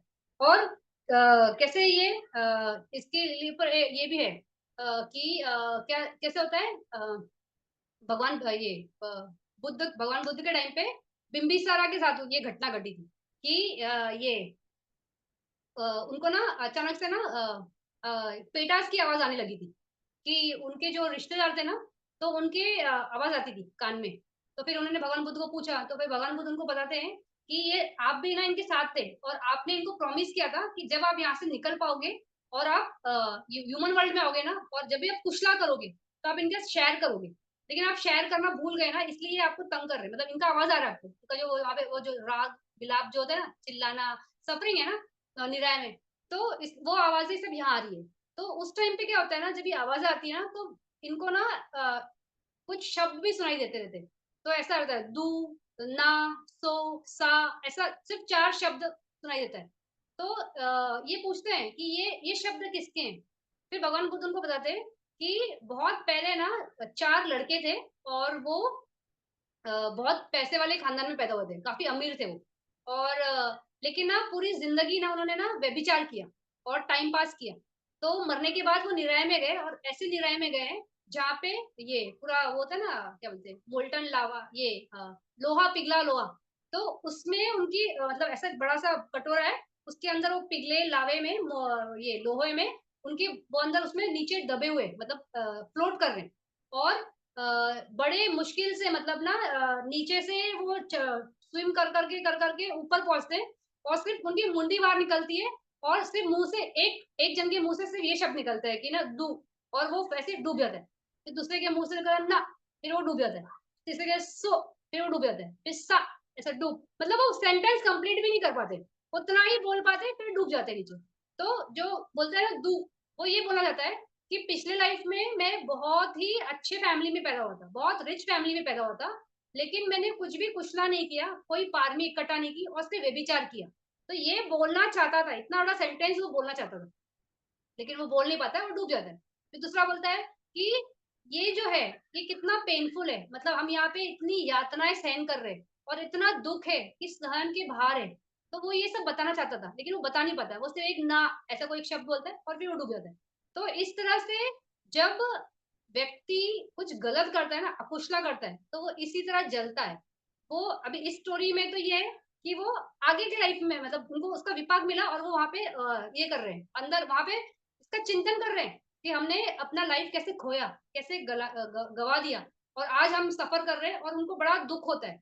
तो उनके भी शब्द ना इनको सुनाई देते बिम्बसर को, और फिर बुद्ध इनकी स्टोरी बताते हैं कि ये तो ये कुकुचा, मतलब उनको आत्मग्लानि हो रही है कि हम लोग को इतनी अच्छी कंडीशंस थी, हम पारमी इकट्ठा करते, हम कुसला करते, हम शील करते, हम वो सब छोड़ के हम व्यभिचार कहाँ कर रहे थे। तो उसके चलते चक्कर में आज हमको ऐसी पनिशमेंट मिली है कि हम यहाँ पे मर रहे हैं, और बहुत बुरी तरह से ये यातना झेल रहे हैं, और इस सहन के बाहर है। तो वो ग्लानी, तो इस तरह से वो ग्लानी हमें जलाती है। तो ये इस स्टोरी में तो उनको आगे विपाक में आया, लेकिन जब रियल में भी अगर आपको अंदर आत्मग्लानी है ना, तो आपको उस टाइम में ना बहुत तकलीफ होती है, बड़ी बेचैनी होती है, और ना सहन नहीं होता है। तो वो आपको अच्छा नहीं लगने देता है। तो कैसा है कि अ, आपको कोई भी चीज अगर करते हो ना, अकुशला करते हो, तो इतना अंडरस्टैंड कर लो कि आपके पहले तो ये अंडरस्टैंड कर लो कि आपके साथ आपके हाथ से या आपके मानस से ये अकुशला हो गया, तो वो अंडरस्टैंड कर लेना है। तो उसके लिए पहले हमें आइडेंटिफाई करना होना चाहिए कि अकुशला क्या है। इसलिए हम ये पढ़ रहे हैं ना, तो हमने अकुशल चित्ता देखा, अकुशल चेतसिक देख रहे हैं अभी। तो अकुशल धम्मा क्या है वो हमें जब मालूम है तो हम आइडेंटिफाई कर सकते हैं। तो जब हमसे हो जाए तो उस चीज में ना ये नहीं करना है, ग्लानी नहीं करनी, आत्मग्लानी नहीं करनी है, क्योंकि वो करके हमें मिलेगा क्या? कुछ मिलेगा नहीं। तो अंडरस्टैंड करना है कि हो गया, अब आगे तो ना करें हम लोग। तो इस तरह से अपनी वो बेचैनी खुद खत्म करनी होगी। तो वो प्रैक्टिस से खत्म कर सकते हो। आनापान से कैसा होता है, माइंड कॉन्सेंट्रेट होता है, शांत होता है। तो आप वो कर सकते हो, या खुद को समझाओ कि ये हो गया, आगे नहीं करूंगा, आगे नहीं करूंगी। तो इस तरह से समझाना है और अपने आप को उसमें से निकालना है। फिर कैसे है कि जीवन है तो जीवन में ये पुरुषार्थ करना है, कमाना है, अपनी जिम्मेदारी पूरी करनी है, ये सब करना है। तो ये सब करने के साथ साथ अच्छे से करना है, लेकिन अकुशला के साथ नहीं करना है। और इसके साथ साथ धम्मा में भी आगे बढ़ते रहना, क्योंकि जब हम यंग है ना तो हम ये चीजें ज्यादा कर पाते हैं। बुढ़ापे में कैसा होता है ना, शरीर साथ नहीं देगा, मन साथ नहीं देगा ना, वो हो जाता है ना, क्या बोलते हैं, बेचैनी होती है हर चीज में उस टाइम पे, क्योंकि कंडीशन सपोर्ट नहीं करती है। तो जितनी जल्दी हम ये धम्मा समझे, जितनी जल्दी हम उसमें प्रैक्टिस करेंगे, तो उतना ज्यादा हमारे लिए अच्छा है। तो कैसे बोलते हैं ना वो, strike the iron when it is hot, यानी जब लोहा गर्म है तभी हथौड़ा मारना चाहिए। तो जब हम कर सकते हैं तभी करना चाहिए, क्योंकि देर से किया तो शायद ऐसा हो कि हमारे पास समय ही ना बचे, हमारी जीवन लीला ही खत्म हो जाए, हमारी कम्मा सपोर्ट ना करे, उस वजह से हम मर जाए। तो कुछ भी कंडीशन हो सकती है, तो जब हो सकता है तो करना है। और कुछ भी अगर करा है, गलती किया है, तो एक्सेप्ट, एंड उसमें आत्मग्लानि में मत जियो। ये बहुत डेंजर चेतसिक है, इसकी वजह से बहुत वहीं पे आदमी रह जाता है, एक लूप है और आगे नहीं बढ़ पाता है। और ऐसे चित्त से जाओगे निराय जाओगे, और निराय में तो वो पनिशमेंट का स्टेज बहुत डेंजर है, और वो वहां से निकलना भी बहुत बहुत मुश्किल रहता है। तो भगवान बुद्ध के टाइम पे ये है कि वहां पे ना ये थे, तंबतिका करके एक ये रहता है, कौन जो नहीं कि फांसी देते हैं, तो वो एक्सक्यूशनर जो रहता है, वो रहता है। तो पूरी जिंदगी राजा के बोलने पे उसने पता नहीं असंख्य लोगों को ये किया रहता है, फांसी दिया रहता है। फिर क्या होता है, जब वो अपना इस जॉब से छुट्टी, उसका मतलब एज आ जाता है, तो उसको इस काम से मुक्ति मिल जाती है। तो ऐसे वो बैठा रहता है। फिर वो सोचता है कि ना मैंने पूरे लाइफ सिर्फ अकुशला किया, सब लोगों की जान ली, तो मैंने कुछ भी कुशला नहीं किया इस पूरी लाइफ में। फिर वो सोचता है कि मैं कुछ कुशला करूं। तो इस थॉट से वो क्या करता है, सारीपुत्र बनते को भोजन दान के लिए बुलाता है, और सारीपुत्र बनते आते, और सारीपुत्र बनते भोजन दान लेते, उसके बाद उनको धम्मा सिखाना शुरू करते। तो जब वो धम्मा सिखाना शुरू करता है, सिखाना शुरू करते हैं सारीपुत्र बनते, तो ये जो होता है तंबातिका, ये ना अंदर से ना आत्मग्लानि में भरने लगता है कि अरे, भंते तो बोल रहे हैं जो चीजें, उससे मैंने टोटली विपरीत जिंदगी जी है, कि मैंने मारा है, पानातिपाता किया है, फिर ये वो कितना कुचला मेरे हाथ से हुआ है, और मैंने कितने लोगों को मारा है। तो मैं वो ना अंदर से ना इतना बेचैन होने लगता है। फिर बनते देखते हैं कि इसका मानस ना बिल्कुल भी रिसेप्टिव नहीं है सुनने के लिए धम्मा। तो बनते ना वहां पे उसको क्वेश्चन पूछते हैं, बोलते हैं जितने लोगों को आपने फांसी दी, वो फांसी देने का डिसीजन आपका था कि किसी और का था? तो बोलते डिसीजन मेरा नहीं था। तो बोलता है फिर, तो बोलता है वो आपने करने की आपकी चेतना थी या नहीं थी, फांसी देने की चेतना थी या नहीं थी? तो बोलते हैं मेरी चेतना नहीं थी, लेकिन वो मेरा जॉब था, तो मैंने उनको फांसी दी। तो उसके बाद क्या होता है, फिर बनते बोलते हैं तो अगर आपका वो डिसीजन नहीं था और आपका वो चेतना नहीं थी, तो उसका आपको दोष है क्या? सिर्फ इतना क्वेश्चन पूछते हैं, सिर्फ क्वेश्चन है। अब ये नहीं बोलना कि उसको विपाक नहीं, तो यहाँ पे सिर्फ क्वेश्चन है। तो ये बोल के मतलब सारीपुत्र बनते उसके मन का जो बेचैनी है ना उसको शांत करते। तो फिर वो, उसको ये समझ में आता है बाद में को, अरे हाँ, इसका ये डिसीजन मैंने नहीं लिया था ना कि मुझे इनको फांसी देनी है, चोर है, ये है, मर्डरर है, ये इसने ये गलत काम किया है, तो इसको मैं फांसी दूंगा। तो वहां पे डिसीजन मेरा नहीं था, राजा का था, मेरा तो जॉब था। तो वो जॉब को मैंने उसको कंप्लीट किया और फांसी दी। तो उस क्षण धम्मा सुनने के लिए उसकी वो बेचैनी खत्म होती है, और वो बड़े प्यार से धम्मा सुनता है। और बहुत कुसला किया ना अभी, ये सारीपुत्र बनते को दान दिया, भोजन दान दिया, और धम्मा सुनता है, तो उसकी वजह से वो चुल्ल श्रोतापन बन जाता है, और उसकी वजह से सुगति होती है, और फिर वो अच्छी लोक में जाता है। तो यहाँ पे उसका कर्मा जो है, कम्मा जो है, वो कुशल नहीं है, इट इज अकुशल कम्मा। उसने जिंदगी भर लोगों को फांसी दी है। तो और वो खुद किया है, और वो कोई बच्चा नहीं है ना, मैच्योर पर्सन है ना, वो जानता है कि अच्छा कर्म कर्म नहीं है। लेकिन उसके वजह से उसका क्या हुआ, वो उसने क्या बोलते हैं, उसका विपाक आएगा उसको। लेकिन इस क्षण उसने, क्योंकि धम्मा सुना तो उसके वो चुल्ल श्रोतापन है, वो श्रोतापन नहीं। तो उसके अच्छे कंडीशंस में पैदा होगा, लेकिन उसको भोग भी आएंगे जो उसके विपाक है। तो इस तरह से आत्मग्लानि जब है ना, तो हमें धम्मा में एस्टेब्लिश नहीं होने देती। हम धम्मा को ठीक से समझ नहीं सकते, या हम धम्मा के लिए हमारे फर्म बैक ये फुटिंग नहीं बन सकती। तो वो समझना है कि मन में कभी भी कोई भी अकुशला किया, एक्सेप्ट इट, एंड उसकी आत्मग्लानि मत रखो। फिर जैसे महादाना भी देखो, महादाना के लाइफ में क्या होता है, कि लास्ट में उसको ये होता है ना, मन में कुछ आता है कि मेरी जिंदगी मैंने हाथ मतलब रेत की तरह सरका दी, इतना अच्छा मेरा लाइफ, मैं कहाँ पैदा हुआ और आज मैं कहाँ कचड़े में से खाना उठा रहा हूँ। तो इतनी आत्मग्लानि में मरता है वो, इसलिए वो निराया जाता है। और जिंदगी की पूरी, वैसे उसके हाथ में सच में बचता भी नहीं, क्योंकि पूरी जिंदगी सिर्फ भोगा ना, सिर्फ लोभ के क्षेत्र में रहा। तो अकुशला ही था ना पूरा लाइफ, जब से शुरू हुआ तब से खत्म होने तक लोभ। तो इतना अकुशला की वजह से कुछ बचा ही नहीं, खाली हो गया, तो निराया चला गया। तो आत्मग्लानी भी लेकिन उसको वहां पे स्ट्रांगली आई थी, तो इस वजह से भी वो निराया गया था, और कुछ बचा भी नहीं था इसलिए भी वो निराया गया था। तो ये इस तरह से है कुकुच। तो दोष में दोष, ईसा, मच्छर या कुकुच, ये चार जो है दोष में। तो इसके बाद क्या है, तीनामिद्धम और विचिकिचा। तो तीनामिद्धम, जैसे पिछली बार आशीष जी आपने पूछा था कि आलस जो होता है वो क्या होता है, मोहा है क्या, तो आलस मोहा नहीं होता, तीनामिद्धम होता है। तो शरीर का आलस, ये सुस्ती बोलते हैं ना, कि सुस्त लग रहा है, कुछ करने की इच्छा नहीं है, तो दैट इज तीना। और मिद्धम यानी कि मन का आलस। तो तीना भी वही है कि मन की सुस्ती, तन की सुस्ती। और मिद्धम भी वही है कि मन की सुस्ती, तन की सुस्ती। तो ये एक मेंटल फैक्टर है जो अपने बॉडी पे हमें फील होती है, और जिसकी वजह से हमें वीर्य नहीं होता है। तो ये एग्जैक्टली उल्टा वीर्य है। तो वीर्य में क्या होता है, उत्साह होता है, करना है। इसमें क्या है, वीर्य नहीं है, उत्साह ही नहीं है, कुछ करना ही नहीं है। मेडिटेशन को बैठना है, नहीं बैठना है, क्यों नहीं बैठना है, नींद आ रही है, सोना है। लेकिन आपने बहुत दिन भर काम किया है, बहुत कड़ी मेहनत की है, और उस वजह से नींद आ रही है, तो वो तीनम एकदम नहीं है। तो दैट इज योर बॉडी का नीड, कि आपने इतना मेहनत किया, इतना काम किया दिन भर में जाके, उस वजह से बॉडी थक गया है, तो वो तीनों मिदम नहीं। लेकिन जब आप फ्रेश हो, नॉर्मल हो, लेकिन आपको कुछ करने के लिए कहा जाए या कुछ करने के लिए बैठे, और उस काम की वजह से आपको नींद आ रही है, या आपको बेचैनी हो रही है, मतलब बेचैनी नहीं, आपको बोर हो रहा है उसमें से, और आप वो करना नहीं चाहते हो, और आपको बड़ा नींद आ रहा है, तो तीनों मिदम वो है। तो मेडिटेशन के टाइम ये होता है कि आपको नींद आती है, वहां से आपको उठा दो, बोलो कि छोड़ो ठीक है, आपको मेडिटेशन नहीं हो रहा है ना, आप बाहर चले जाओ और जाके रूम पे सो जाओ। आप रूम पे जाके सोओगे नहीं, आप वहां से निकल के पूरे सेंटर का चक्कर मारते रहोगे, क्यों, क्योंकि आपको नींद ही नहीं आ रही है। तो सिर्फ वो मेडिटेशन के टाइम तीन मध्यम था, बाकी टाइम नहीं। तो इस तरह से तीन मध्यम क्या है, एक अकुशल चेतसिक है जो आपको वीर्य का क्षेत्र में से हटा के आपको कुछ अच्छा नहीं करने देता है। फिर बच्चों को पढ़ाई के लिए बोलो तो बुक बंद और नींद, सो रहे, वही बोलो बुक बंद करो और खेलने जाओ, तो क्या होगा, घंटों खेलेंगे, तभी नींद नहीं आ रही ना। तो तीन में दम रहता है, सुस्ती रहती है, पढ़ना नहीं है, पढ़ने को अच्छा नहीं लगता है, अभी बच्चे हैं छोटे, नहीं समझते कि पढ़ाई का इंपॉर्टेंस होता है, तो उस वजह से भी वो तीनों विदम होता है।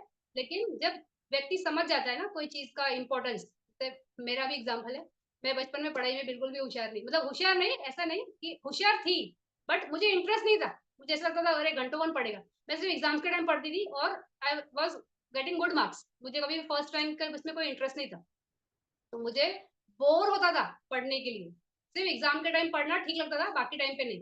लेकिन आज समझता है कि पढ़ना से क्या होता है, तो मैं बहुत मैक्सिमम रीडिंग करती हूँ, बहुत ज्यादा रीडिंग करती हूँ, तो वो क्षेत्र हट गया है ना, मतलब पढ़ाई में से तीनों में हट गए। तो इस तरह से जब हमें चीजों में इंटरेस्ट नहीं है और बोर होता है, तो हम वो चीजों में इंटरेस्ट नहीं लेते और करते भी नहीं है, और वो हमें क्या बोलते हैं, खास करके कुशल कुछ नहीं करने देता है, दैट इज तीन अभिगम। तो इसलिए ये अकुशल चेतसिक है। फिर विचिकिचा, विचिकिचा तो हमने बात किया था ना, कि विचिकिचा क्या है, डाउट है, कोई चीज के बारे में आपको क्लैरिटी नहीं है, कोई चीज नहीं है। तो यहाँ पे था doubt on the Buddha Dhamma संघ। तो आपको भगवान बुद्ध के ऊपर डाउट है, संघ के ऊपर डाउट है कि ऐसा संघ होता है क्या जो गाइड करते हैं, या धम्मा ऐसे है, धम्मा इसको बोलते हैं क्या, धर्म तो इसको बोलते हैं ना, कि फलाना फलाना ये क्षत्रिय कुल, ये कुल, फिर ये देवी, ये मनोती, ये उपास, ये इसको धर्म बोलते हैं। तो ये धर्म नहीं, धम्मा मतलब द रियलिटी ऑफ लाइफ, ये असली में क्या है। तो हमने देखा ना कि परमात्म धम्म क्या है, चित नाम रूप और निब्बाना, यही है। Chitta chetasika rupa and nibbana, this are paramattha sacca, this are dhammas, this are what is there everywhere. तो पूरे 31 प्लेन्स ऑफ एग्जिस्टेंस में ये नाम रूप और ये यही है। और जिस दिन आप इसके अलावा निब्बाना की तरफ जाते हो तो निब्बाना भी एक परमात्म सत्य है, क्योंकि जो मेहनत करेगा वो ही निब्बाना तक पहुंचेगा, जो नहीं करेगा वो निब्बाना को नहीं जान सकता है। लेकिन ये है, भले आप जानो या नहीं जानो, तो it is that is a ultimate reality. तो दैट धम्म, उन सब चीजों पे जो डाउट होता है ना, दैट इज विचिकित्सा। तो फिर जैसे बहुत लोग बोलते हैं कि ये बात पहले भी बोली थी कि बिलीव नहीं करते कर्मा में कि अच्छा किया तो अच्छा होता है, बुरा किया तो बुरा होता है। और ये बहुत दिखता है आज, तो बहुत दिखता है, क्योंकि कलयुग बोलते हैं ना, ये कलयुग है कि क्या है पता नहीं, लेकिन आज ये चीजें अकुशल ज्यादा दिखता है हर चीज में। तो जो लोग अच्छे होते हैं वो हम देखते हैं ना कि उनके साथ कुछ अच्छा ही नहीं हो रहा है। फिर जो लोग बुरे हैं वो लोग इतना बुरा करने के बाद भी इतने अच्छे हैं, तो लोग बोलते हैं अरे ये इतना बुरा करके भी इसको कितना, ये देखो उसके बेटे का प्रमोशन हो गया, उसको खुद का प्रमोशन हो गया, उसने ये नई गाड़ी ले ली और ये हो गया, और वो बेचारा देखो इतना अच्छा इतना प्रामाणिक इंसान है, उसको कुछ नहीं हो रहा है। तो वहां पे बात क्या है कि ऐसा नहीं है कि वहां पे कोई कर्म का हिसाब नहीं है, बात है कि उनके कर्मा कैसे है। अभी जो बहुत अकुशल कर रहा है वो आज अकुशल कर रहा है, लेकिन उसका बैकग्राउंड बहुत स्ट्रांग है। उसने शायद इतना कुसला किया है कि उसके विपाक अभी भी चले आ रहे हैं, मतलब प्रेजेंट लाइफ में वो इस मोमेंट में उसके एक्शंस जो है वो बहुत रॉन्ग है। लेकिन लाइफ क्या है, हमने बोला विपाक है ना, जो भी हमारी लाइफ में घटता है सब विपाक है। तो उसके विपाक इतने अच्छे हैं कि वो उसको अच्छा मिलते ही रहेगा जब तक उसके वो विपाक है। जिस दिन वो विपाक खत्म हो गए फिर उसको बचा के अकुशला वही आएंगे, और जो अभी तो जमा कर रहा है ना अकुशला उसका भी आएगा, शायद इस लाइफ में आए अगली लाइफ में आए, कब आएगा मालूम नहीं, that we can not decide. तो इसके चलते चक्कर में लोग बहुत बोलते हैं कि कर्म का हिसाब नहीं होता है, ये तो कलयुग है ना। अरे कलयुग रहे, सतयुग रहे, या त्रेता युग रहे, या द्वापर युग रहे, जो भी युग रहे, जिस भी युग में आप रहेंगे ये कंडीशंस ये प्रिंसिपल्स नहीं बदलेंगे। अच्छा करोगे अच्छा ही होगा, बुरा करोगे बुरा ही होगा, लेकिन अच्छा बुरे का भेद कब आएगा मालूम नहीं। फिर जैसे उसमें भी भीष्म पितामह की बात की थी कि पूरा लाइफ इतना अच्छा करने के बाद उसकी मृत्यु इतनी डेंजर होती है, तो वो विपाक था ना उसका, उस टाइम पे आना था। वो उसने अकुशला जमा किया जब, तब वो अकुशला को बल मिला और वो अकुशला का फिर उसका विपाक आया। जब तक उसने कुशला किया उसको बल नहीं था, उसको कंडीशंस नहीं थे, तो वो अकुशला नहीं आया। तो इस तरह से कोई भी चीज कॉज एंड इफेक्ट ही है, कंडीशंस ही है, भले आप मानो या ना मानो कि कर्म का हिसाब होता है या नहीं होता है, मानने ना मानने से कुछ नहीं होता है, मतलब जानने मानने वाने से कोई लेना देना नहीं है। ये एक व्यवस्था है, वो चलती है, वो दिखाई नहीं देती है, समझ में नहीं आती है, अनुभव नहीं होती है, तो इसलिए हमें समझ में नहीं आती है। तो ये 14 चेतसिक हमने देखे। अकुशल चेतसिक है, इसमें मोहा, अहिरी, फिर ये अनुतप्प, उदच्च, ये चार जो है इट इज सब क्या बोलते हैं, सब साधारण चेतसिक, मतलब ये कॉमन चेतसिक फॉर ऑल अकुशल चित्ता, ये है। फिर लोभा में क्या है, लोभा और माना, और दोषा में दोसा, ईसा, मिथर्या, कुकुचम, ये चार दोसा कैटेगरी के। फिर तीनामिदम एक चेतसिक है, और विचिकिचा, विचिकिचा हमने कहा सुना था, मोहा मूला चित्त में। तो मोहा मूला चित्त में दो वास्तुना था, विचिकिचा और उदच्च, लेकिन उदच्च सब चित्त सब साधारण चेतसिक में आ गया, और विचिकिचा अलग से एक चेतसिक है। तो दोनों चेतसिक ही है, लेकिन ये उदच्च जो है वो कॉमन में आ गया, यानी वो विचिकिचा के साथ भी आएगा क्योंकि वो कॉमन कैटेगरी में आ गया ना। तो इस तरह से ये 14 अकुशल चेतसिक है। फिर ये 14 अकुशल चेतसिक हमने देख लिए, और 12 अकुशल चित्ता है। चित्ता इस 12, बट अकुशल चेतसिक है 14। तो ये 12 अकुशल चित्ता, इन अकुशल चेतसिक की वजह से वो चित्ता निर्माण होते हैं। तो इसलिए ये अकुशल चित्ता अकुशल चेतसिक के बारे में इतना ज्यादा मैंने बताने का प्रयास किया, क्योंकि ये ही मेन एरिया है जिसपे हमें वर्क करना है। यही है जो जब हमने संयोजन की बात की थी, तो संयोजन में ये सारे टूटेंगे, ये सारी कड़ियां, ये कड़ियां हैं, कुशला कड़ियां नहीं है, कुशला इज द बला, वो आपको सपोर्ट करेगा। लेकिन ये अकुशला जो है यही कड़ी है जो इस संसार में रखती है। तो ये कड़ियां तोड़ना है तो पहले, ये हमारे जैसे दुश्मन है ना, तो दुश्मन को आप जब अच्छे से जानोगे उनके स्ट्रेंथ क्या है, उनकी वीकनेस क्या है, तभी आप उस पर अटैक करोगे ना, with full strategy, with full viriya, with full understanding, with full efforts. तो इसलिए कि चेतसिक को हमने इतना ज्यादा डीप में समझने का प्रयास किया कि ये क्या है। तो तीन ही है, लोभ है, दोष है, मोह है, ये तीन रूट्स है, ये तीन चित्ताज है, ये तीन चेतसिक है जो चित्त के साथ बन के चित्ता बन जाते हैं। तो लोभ कैसा है, वो आपको भव में बांधे रखता है, दोष और मोह जो है उसकी गति हमेशा अपाया की होती है। लोभ की भी अपाया की गति है। ऐसा नहीं बोल सकते कि लोभ की गति अपाया की नहीं है, इन तीनों की गति अपाया की है। लेकिन लोभ को अगर कुशल धम्मा का सपोर्ट मिल जाता है तो आपकी अपाया की गति थोड़े टाइम के लिए हट सकती है। तो वहां पे सिर्फ थोड़ा सा एक मतलब बोल सकते हैं थोड़ा सा सटल है, लेकिन सटल नहीं है। अगर लास्ट में बहुत स्ट्रॉन्ग मोह लोभ का ही चित्त आएगा तो प्रेत योनि में ही जाना है। तो वो कहीं छूट नहीं है। ये तीनों हमेशा अपाया की गति वाले ही ये है, इनकी गति हमेशा अपाया की होती है। अलोभ अदोष और मोह की गति हमेशा सुगति की होती है। तो दैट आर कुशल धम्मा, ये अकुशल धम्मा है। तो हमारे एनर्जी, हमारा एफर्ट्स, हमारा कॉन्सेंट्रेशन, हमारा फोकस पॉइंट जो होना चाहिए वो इन अकुशल धम्मा पे होना चाहिए कि अकुशल हमसे ना हो। होता है तो अंडरस्टैंड करना है, उसको आइडेंटिफाई कर लेना है कि अरे मेरे हाथ से इस क्षण पे ये अकुशल धम्मा था, ये मेरे साथ था। मैं लोभ के क्षेत्र में काम कर रहा हूँ, मैं दोष के क्षेत्र में काम कर रहा हूँ, मैं मोह के क्षेत्र में काम कर रहा हूँ। जो भी है अपने अंडरस्टैंडिंग के लिए, किसी को बताने के लिए नहीं या किसी को एक्सप्लेन करने के लिए नहीं, खुद के अंडरस्टैंडिंग के लिए। फिर उससे कि ना हो उसके लिए सबसे मेन क्या है, अवेयरनेस, सती। फिर सती के साथ अवेयरनेस के साथ क्या करना है, फिर काम करना है। काम किसका करना है, आनापान का और विपश्यना का। जितना आपका काम बलवती होते जाता है उतने ये जड़े वीक वीक वीक होते रहेगी और उतना ये कड़ियां टूटेगी तो प्रगति होगी, आगे बढ़ेंगे, निर्वाण की प्राप्ति होगी। तो ये अकुशल चेतसिक हमने कंप्लीट किया। अभी अगले क्लास में हम कुशल चेतसिक ले लेंगे। कुशल चेतसिक में बहुत ज्यादा नहीं है बताने के लिए, तो अभी हम ट्राई करेंगे कि शायद मोस्टली मैं लास्ट नेक्स्ट क्लास में सारे कुशल चेतसिक कंप्लीट कर दूं। कुशल ज्यादा है, 25 है, लेकिन ज्यादा नहीं है, उसमें बहुत सिंपल है, जल्दी जल्दी समझ जाएगा। तो वो कंप्लीट कर लेंगे, फिर उसके आगे फिर हम लोग इसमें कॉम्बिनेशन में जाएंगे। तो आज हमने अकुशल चेतसिक कंप्लीट कर लिया। तो 14 है। तो क्या है, मोहा अहिरी अनुत्तपा उदच्च लोभ दिठी मानो दोसा ईसा मच्छिरे कुकुचम तीनम इदम विचिकिचा। तो दिस आर 14 अकुशल चेतसिक। फिर 4 जो है that are common to all the chittas. फिर लोभा के 3 है, दोषा के 4 है, तीनम इदम एक अपना चित्सिक है, विचिकिचा एक अपना चित्सिक है। तो इस तरह से 14 है।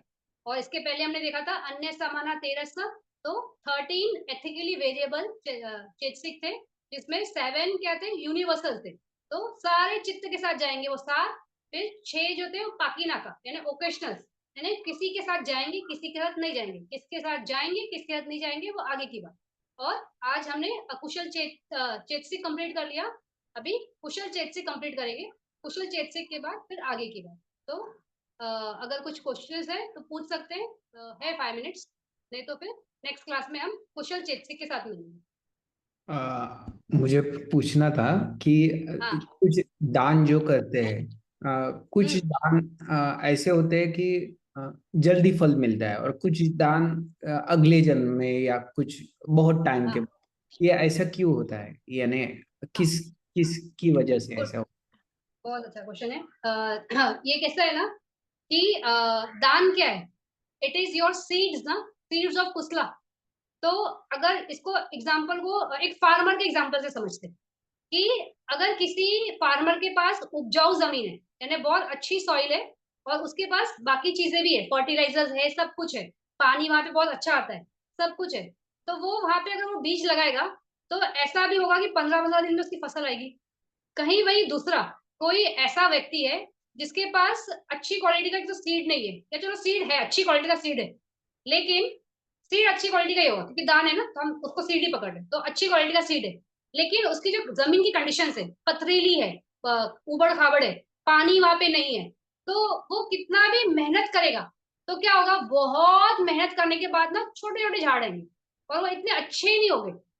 और वही जिसने जिसके पास सारी कंडीशन अच्छी है, जमीन अच्छी है, उपजाऊ है, पानी वहां पे अच्छा है, और सब कुछ है, तो उसकी बहुत कम एफर्ट्स में उसका ज्यादा अच्छा आया, और इसका बहुत एफर्ट्स में भी कम ये अच्छा नहीं आया। तो दान दान का वैसे होता है कि आपने दान किसको दिया, जिसको आपने दान दिया ना, अगर वो बहुत शीलवान बनते, मतलब बहुत ही एस्टेब्लिश्ड है, उसके विनय के रूल्स में बहुत स्ट्रांग है, पक्का है, और बहुत ही ये है, मतलब कुशला के साथ रहता है, कहीं भी उसका ना त्रुटि नहीं है, तो ऐसे किसी व्यक्ति को आपने जब दान दिया ना तो वो बहुत इमीडिएट फ्रुक्टिफाई होगा। तो खास करके अगर आपने जब दान दे रहे हो तो कोई वो श्रोतापन्न है, सगातागामी है, अनागामी है, अरंत है, तो उसका फल फटाफट आएगा, इमीडिएट आता है। लेकिन वही अगर आपने कोई कॉमन बंदे को दिया, मतलब ऐसे नहीं बोलना चाहिए, गलत है ये, लेकिन मान लो कि इतना नहीं मतलब है उपजा, ये क्या बोलते हैं, उपजाऊ जमीन नहीं है, मतलब बनते का नहीं बोलेंगे हम। जैसे मान लो आपने ये किसी महाराज को मंदिर में जाके दान दिया, तो वो शील में एस्टेब्लिश नहीं है, वो झूठ बोलता है, लोगों की प्रशंसा करता है, ये सब करता है दान के लिए, तो लोभी है ना। तो वैसे व्यक्ति को आप दान दोगे ना, तो आपको कुछ फल नहीं आएगा। लेकिन वही अगर आप जो शीलवान है, तो शीलवान कौन है, संघ है ना, तो संघ को अगर आप दान दोगे, तो वो आपके लिए फर्टाइल लैंड है, जल्दी दान देता है। तो इसमें ना बहुत ब्यूटीफुल स्टोरी है। अच्छा आपने पूछा मुझे, मैंने जस्ट रिसेंटली रीड किया, वो माइंड में बहुत फ्रेश है। तो ये जब भगवान बुद्ध यहाँ पे जाते हैं, तावा तिनसा में जाते हैं, तो उस वक्त क्या होता है कि वहां पे जब आबिदमा का ये करने जाते हैं ना, बताने जाते हैं आबिदमा के बारे में, तो उस टाइम पे एक इंदका ऐसा नाम का एक देवा होता है, जो भगवान के जस्ट बाजू में बैठता है। और एक उसका शायद, अ, याद नहीं आ रहा नाम, इंदका तो आगे था, और ए से नाम था, uh uh I don't remember right now, Antara या ऐसे कुछ नाम था। तो वो एक देवा रहता है, वो भी आगे बैठा रहता है। तो लेकिन क्या होता है कि जैसे जैसे दूसरे बड़े बड़े देवास आने लगते हैं ना, कि ब्रह्मा वर्ल्ड, ये वर्ल्ड वगैरह, तो वो हायरार्की होती है ना, कि महाब्रह्मा, फिर ऊपर वाले ब्रह्मा, तो वो सब बड़े हैं ना, मतलब उनकी औहदा बड़ा है। और वो आएंगे तो जो छोटे देवा है ना, उनको पीछे हटना पड़ता है। तो ये जो शायद अंधका ऐसे कुछ नाम रहता है, तो वो अंधका जो रहता है ना, वो पीछे हटता है। कोई आया उसको जगह दिया, फिर कोई आया पीछे बैठा, ऐसे करते करते करते ना वो 12 योजन, 12 योजन पीछे जाना पड़ता है उसको, मतलब भगवान बुद्ध के पास में था, करते करते करते करते करते वो वहां तक पहुंच गया। और ये जो इंद्र का है ना, वो भगवान के बाजू में ही बैठा रहता है, वो उठता नहीं है वहां से। फिर इंद्र वो जो पीछे बैठता है ना, ये अंतरा ऐसे कुछ नाम था। तो वो अंतरा जो रहता है ना, वो सोचता है कि अरे मतलब मैं कहाँ था और मैं कहाँ से कहाँ पहुंच गया, तो ये क्यों हुआ ऐसे। तो भगवान बुद्ध ना ये जानते हैं कि ऐसा घटना घटा है, और वो इस टाइम पे ना जानबूझ के ना अंतरा को ये क्वेश्चन पूछते हैं कि अरे अंतरा आप कहाँ थे, तो बोलते हैं भगवान बुद्ध मैं वहां था, तो बोलते हैं आप कहाँ है, तो बोलते हैं मैं 12 योजन पीछे हूँ। तो बोलते हैं ऐसे क्यों हुआ। तो फिर भगवान बुद्ध ना फिर वहां पे स्टोरी बताते हैं। जो ये अंतरा रहता है ना, इसने ना बहुत दान किया रहता है, मतलब इतना दान किया रहता है कि उसका कोई लिमिट नहीं है। और जब बोलते हैं वो दान करता था ना, तो ये मतलब कभी उसका दान रोका ही नहीं उसने। और एक ही टाइम में ना ऐसे मतलब 12 योजन तक, इतनी दूर तक वो खाने के वो पतीले लगाते थे, और वो सबको दान देता था, और रोज देता था। लेकिन वो दान ना उस टाइम पे हुआ ना, जब वहां पे कोई बुद्ध शासन नहीं था, यानी खाली था। यानी दान तो किया उसने, इतना बड़ा दान किया, लेकिन बुद्ध शासन ना होने की वजह से वो फर्टाइल लैंड नहीं था। और ये जो इंदका रहता है ना, ये सिर्फ एक बार ना कश्यप बुद्ध को दान देता है, एक बार भोजन दान देता है। तो उसका इतना कुसला, क्योंकि उसने वो अरंत थे ना, तो उनको दान दिया। तो अरंत को दान देने की वजह से उसका इतना कुसला कि वो जहां बैठता है ना, वो वहीं बैठा रहता है, उसको मतलब किसी को जगह देने की जरूरत नहीं पड़ती है। तो ये डिफरेंस होता है कि कितने फर्टाइल लैंड में आपने डोनेशन दिया है, दान दिया है। तो संघ आज सबसे फर्टाइल सिर्फ संघ है पूरे वर्ल्ड में। अगर आपको दान देना है और उसकी क्वालिटी अच्छी रखनी है, तो संघ को दान देना। लेकिन आपने जैसे अभी हम बोलते हैं ना, ये देखो, ये जब हम ट्रैवल करते हैं, सिग्नल पे कोई आता है, नॉक करता है डोर पे कार के कि दरवाजा खोलो, दान दो, और वो कैसे मुंह बना के बैठा रहता है, फिर बोलते रहे बेचारा, और दे देते लेकिन वो पैसा लेके वो ड्रिंक करेंगे या तो जुआ खेलेंगे। तो वैसा जगह दान देने का कोई मतलब हुआ क्या, अकुशला ही हो गया ना, उसको आपने सपोर्ट कर दिया उसकी अकुशला में। तो वैसे जगह पे दान देने से कुछ भी नहीं मिलेगा। तो दान देना है तो ऐसे जगह जैसे Vipassana centres, they are very pure ना, क्योंकि वहां पे सब लोग शील समाधि प्रज्ञा इसके लिए आते हैं ना। तो शील समाधि प्रज्ञा में जो एस्टेब्लिश होते हो, तो वहां पे सब अनित्य बोध देखते हैं, मैत्री देते हैं। तो कुशला जगह ये तो विपश्यना सेंटर हो गया, कोई मोनेस्ट्री हो गया, कोई संघ हो गया, किसी भगवान बुद्ध के पगोड़ा में आपने दान दिया, जैसे बोध गया है या बाकी पगोड़ा से, जहाँ पर भगवान बुद्ध की सेवा करते हैं, तो वो आज भी भगवान बुद्ध भले फिजिकल फॉर्म में नहीं है, लेकिन भगवान बुद्ध का शासन है, तो भगवान बुद्ध के लिए किया हुआ जो भी सर्विसेज है ना, वो आपके कुशला के लिए है, और हाईली कुशला है। तो इस तरह से दान देना है कि हाईली कुशला जगह पे दान देना है। और फर्टाइल फर्टाइल लैंड्स, मतलब जहाँ पे सामने वाला, क्योंकि देखो उसके पास आपको आपको मिलेगा क्या, दान देने में क्या होता है, ब्लेसिंग्स है ना। तो सामने वाला ब्लेसिंग देने की कैपेसिटी रखता है क्या, तो जो शील में है, जो व्यभिचार नहीं करता है, जो झूठ नहीं बोलता है, जो दारू नहीं पीते, जो कुछ अकुसला नहीं करते, तो ऐसे कौन है, संघ ही है ना, क्योंकि विनय के रूल्स के हिसाब से ये सब चीजें नहीं कर सकते वो। तो संघ ऐसा है, तो दे आर फर्टाइल लैंड्स, आप उनको दोगे तो आपकी प्रगति ही है, आपको उन्नति ही है, आपको वो ब्लेसिंग दे सकते हैं, उनमें कैपेसिटी है ना। कोई दारू पीने वाला कोई सिग्नल पे खड़ा है, उसको आपने दिया, वो बोलेगा भगवान आपका भला करे। उससे बोलने से क्या होगा, आपका भगवान भला ही नहीं कर सकता है, वो खुद का भला नहीं कर रहा है, वो दारू पी रहा है और वो गलत चीज कर रहा है।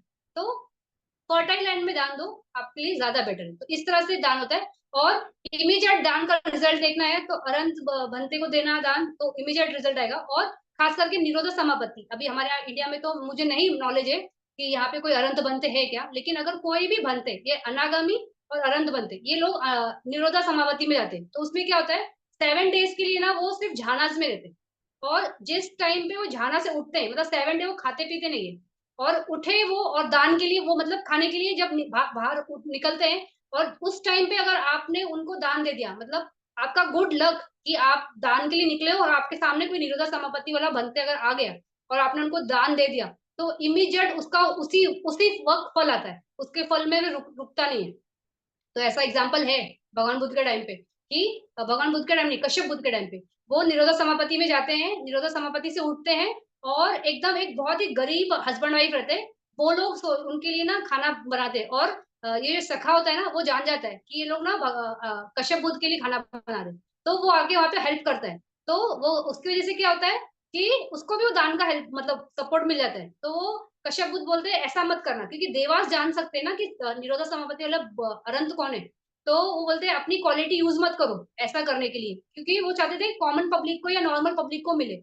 तो फिर वहां पे सखा पूछता है कि बनते मैंने मतलब थोड़ा सा फ्रॉड जैसे ही हो गया ना, कि वो जानता था कि ये, और वो वहां पे कॉमन पर्सन आके बन के उनको हेल्प करता है खाना बनाने में। तो वो बोलता है मुझे दान का नहीं मिलेगा क्या फल, तो बोलते हैं नहीं मिलेगा, लेकिन आगे से ऐसे मत करना। तो निरोधा समापत्ति वाला अगर कोई बनते हैं, मतलब वो 7 दिन तक जाना में रुकता है, उठता है, और आप उसको दान देते हो तो इमीडिएट मिलेगा, इमीडिएट, मतलब आपने बस दान दिया, आपका सब कुछ बदल जाएगा, कुछ भी रुकेगा नहीं, कोई नहीं रोक सकता, इतना कुशला होता है। तो इस तरह से ठीक। ठीक है, लेकिन सवाल था मुझे, लेकिन टाइम है क्या? हाँ ठीक है, पूछ लीजिए, कोई हाँ, बात नहीं। जो 5 प्रिसेप्ट्स है, पंचशील है, इसमें हाँ जैसे हत्या के लिए आपने ये बोला कि ये कंडीशन होगा तो ही हत्या होती, वैसे हाँ बाकी 4 शीलों के लिए भी वैसे कुछ कंडीशंस रहता है, ऐसा कुछ आपने पढ़ा है? हाँ हाँ। हाँ, है मैंने लेक्चर में बोला है, आपको लेक्चर सुनो उसमें मैंने बताया है। हाँ, कौन से लेक्चर? मुझे देखना पड़ेगा मैंने मुझे। किसमें बताया था मुझे नहीं याद कर। हमने ये पाणातिपात, हाँ ये हमने जो अकुशल का बात करते ना, अकुशल कर्मा की बात करते ना, कमा के, तो ठीक उसमें है, बताया था। तो मैं जहाँ पे मैंने अकुशल चित्ता बताया ना, उसमें मैंने शायद अकुशल कमा बताया है। ठीक है, मैं देखूंगा। हाँ और तो ये उधर है। और वो मुझे देखना पड़ेगा। उपोषद जो है, जिसमें हाँ लोग 12 बजे के कुछ खाते नहीं है जैसे, तो भोजन का हाँ, और विकाल भोजन इसका नहीं क्या करते। क्या संबंध है? यानी भोजन न करने का और इससे जो फायदा मिलता है, इसका क्या हाँ कनेक्शन है संबंध, एक्चुअली? हाँ हाँ। राइट, गुड, अच्छा क्वेश्चन पूछा, क्योंकि बहुत लोगों को नहीं मालूम है ये। कैसे है ना, ऑपोजिट के शील क्या है, पहले तो अष्टशील है। अभी जो लॉन्ग कोर्स करते, लॉन्ग कोर्स नहीं, जो सेकंड टाइम मेडिटेटर्स होते हैं, मतलब फर्स्ट 10 डेज में गुरुजी हमको 5 शील बोलते हैं। जब आप सेकंड टाइम जाते हो तो आप ओल्ड स्टूडेंट हो गए, तो ओल्ड स्टूडेंट में गुरुजी बोलते हैं 8 शील पे काम करो। तो जब हम अगर 10 डेज के लिए जा रहे हैं, 3 डेज के लिए जा रहे हैं, या सती पटाम के लिए जा रहे हैं, कोई भी जा रहे हैं ना, तो ये हमारे उपोषित ही होते हैं, क्योंकि हम लोग अष्टशील पे काम करते हैं, और वहां पे 12 बजे के बाद देखो खाना नहीं है सेंटर पे। और शाम को जो ओल्ड रहते हैं उनको सिर्फ नींबू पानी है, तो वो लिक्विड अलाउड है। तो ये उपोषित के ही शील, मतलब उपोषित ही आपका होता है। लेकिन अभी उपोषित का इंपॉर्टेंस क्या है, व्हाट इज द एग्जाम, मतलब ब्यूटी ऑफ द उपोषित। सबसे पहले जो अरंत होते हैं ना, वो देखो उनके तो बहुत सारे रूल्स है, जो उनके विनय के हिसाब से ना 202 या 204 ऐसे कुछ तो रूल्स है। तो वो सारे रूल्स का जीते हैं, लेकिन हम वो 202 छोड़ दो। लेकिन ये जो मेन अभी ये जो 5 है, ये बेसिक है, मतलब एक गृहस्थ के लिए भी और एक भिक्खु के लिए भी ये 5 शील बड़े बेसिक ही है। मतलब ये देखो, आप किलिंग नहीं कर रहे हो, आप झूठ नहीं बोल रहे हो, आप कोई व्यभिचार नहीं कर रहे हो, ड्रिंक्स नहीं ले रहे हो, फिर क्या है और एक कौन सा बच गया, मुसावादा नहीं कर रहे हो। तो ये जो 5 शील है, मतलब ये अगर आप नॉर्मल इंसान रखता है या बनते रखता है, तो कुशला ही ना, अकुशला जुड़ता ही नहीं है। तो मतलब आप अपनी फिल्टरिंग शुरू कर देते हो। फिर 3 शील और जुड़ते, विकाल भोजने, फिर ऊंचे शैया पे ना सोना और मेकअप ना करना। तो जो अरंत होते हैं ना, वो पूरे लाइफ ना 12 के अंदर ही खाते हैं, यानी विकाल भोजन ही होता है उनका। फिर वो लोग कभी भी ये मेकअप नहीं करते, मतलब कोई पाउडर, ये क्रीम कुछ नहीं लगाते। तो ये चीजें भी हो जाती है। फिर वो सारी लाइफ ना जमीन पे सोते हैं, तो ऊंची शैया पे नहीं सोते। तो उपोषद के दिन जब हम उपोषद का शील लेते हैं ना, तो we are trying to match the sila of Arahanta for only one day. हम वो उपोषद एक दिन के लिए लेते हैं, जैसे पूर्णिमा हो गया, अमावस हो गया, अष्टमी हो गया। तो उस दिन हमें शील लेते हैं और ये करते हैं। तो हम अपनी क्वालिटी ऑफ लाइफ इंप्रूव करने के लिए वो शील ले रहे हैं। सबसे पहली बात ये, क्वालिटी ऑफ लाइफ इंप्रूव करने के लिए। और एक अरंत पूरी जिंदगी इसी तरह से जीता है, तो एक दिन के लिए क्यों ना सही, हम अरंत के तरह जीने का प्रयास करते हैं। तो अरंत जो होते हैं वो तो हाईली कुशला, बड़ा पारमी, और मतलब उनके जैसा क्या कोई विकार नहीं। तो हम एटलीस्ट एक दिन वैसा जीवन जीने का संकल्प करते हैं। अभी वो संकल्प में कितना पूरा होते हैं या नहीं होते, वो सेकंड स्टोरी। बहुत लोग होते हैं जो विकल्प भोजने का शील लेते हैं, लेकिन फिर भी 12 के बाद खा लेते हैं, भूख सहन नहीं होती है, तो ठीक है वो शील टूटा। लेकिन आपने एटलीस्ट एक प्रयास किया। पहली बार टूटेगा, सेकंड बार टूटेगा, शायद बाद में और 4-5 बार टूटे, लेकिन फिल्टरिंग करते करते करते आपका मानस पक्का होता है। तो आप क्या होता है, जब आप नहीं खा रहे हो 12 के बाद, आपका मानस भी पक्का है, तो आप वो लालच से हटते हो ना, खाने के लालच से हटते हो। तो वहां पे आपका क्या हुआ, अकुशला लोभा पीछे हटा। फिर आप जब मेकअप नहीं कर रहे हो, यानी आपको खुद का से जो आसक्ति है, वो सेल्फ जो आपको लगता है कि मैं मेकअप करूँ या करूँ, उससे आप हटते हो। फिर ऊंची शैया, यानी कि आप उस पे कंफर्ट से हटते हो, तो अटैचमेंट टूटती है ना। तो ये सब चीजों में क्या है, हम ये शील इसलिए लेते हैं क्योंकि हमको अपना अकुशला कम करना है, या अकुशला को कम करने का एक प्रैक्टिस, अभ्यास करना है। तो इसलिए उपोषद लिया जाता है। और उपोषद के बारे में अ, विशाखा माता ने ये किया था, क्वेश्चन किया था इनको, भगवान बुद्ध को, कि उपोषद शील क्या है। तो उस पे भगवान बुद्ध का ना बहुत अच्छा एक ये है, संवाद है विशाखा माता के साथ। चाहिए तो आप उसको रीड कर लेना। तो उसमें भगवान बुद्ध देखो कहीं पर भी ना किसी को भी ना रूल्स एंड ये रिचुअल्स में कहीं भी अटकाया नहीं, लेकिन उन्होंने भी ये उपोषित शील की बड़ी प्रशंसा की है, क्योंकि ये रूल्स एंड रिचुअल्स नहीं है, मतलब ये सिर्फ मनोती या पूजा पाठ या ऐसा कुछ नहीं है। इससे करने से आपका मन का विकार कम होता है, इसलिए ये उपोषित किया जाता है। और इसका बहुत फलदायी होता है, मतलब सुबह आप उठ के शील लेते हो, आटा शील लेते हो, फिर उस दिन पे इस प्रसन्न चित्त से, इस कुशल चित्त से आप कोई भी अकुशल नहीं करते हो। कोई मच्छर भी काट के जाता है तो भी आप उसके लिए दोष नहीं रखते हो और उसको मारने का ये नहीं करते हो। तो आपने अपने मन को उस टाइम तो दोष से हटाया, उस टाइम तो लोभ से हटाया, उस टाइम तो मोह से हटाया। तो कुशला है, फिल्टरिंग है, मतलब एक छन्नी कैसे होती है ना, छानते हैं हम कोई चीज को, गंदा रहता है उसको क्लीन करने के लिए।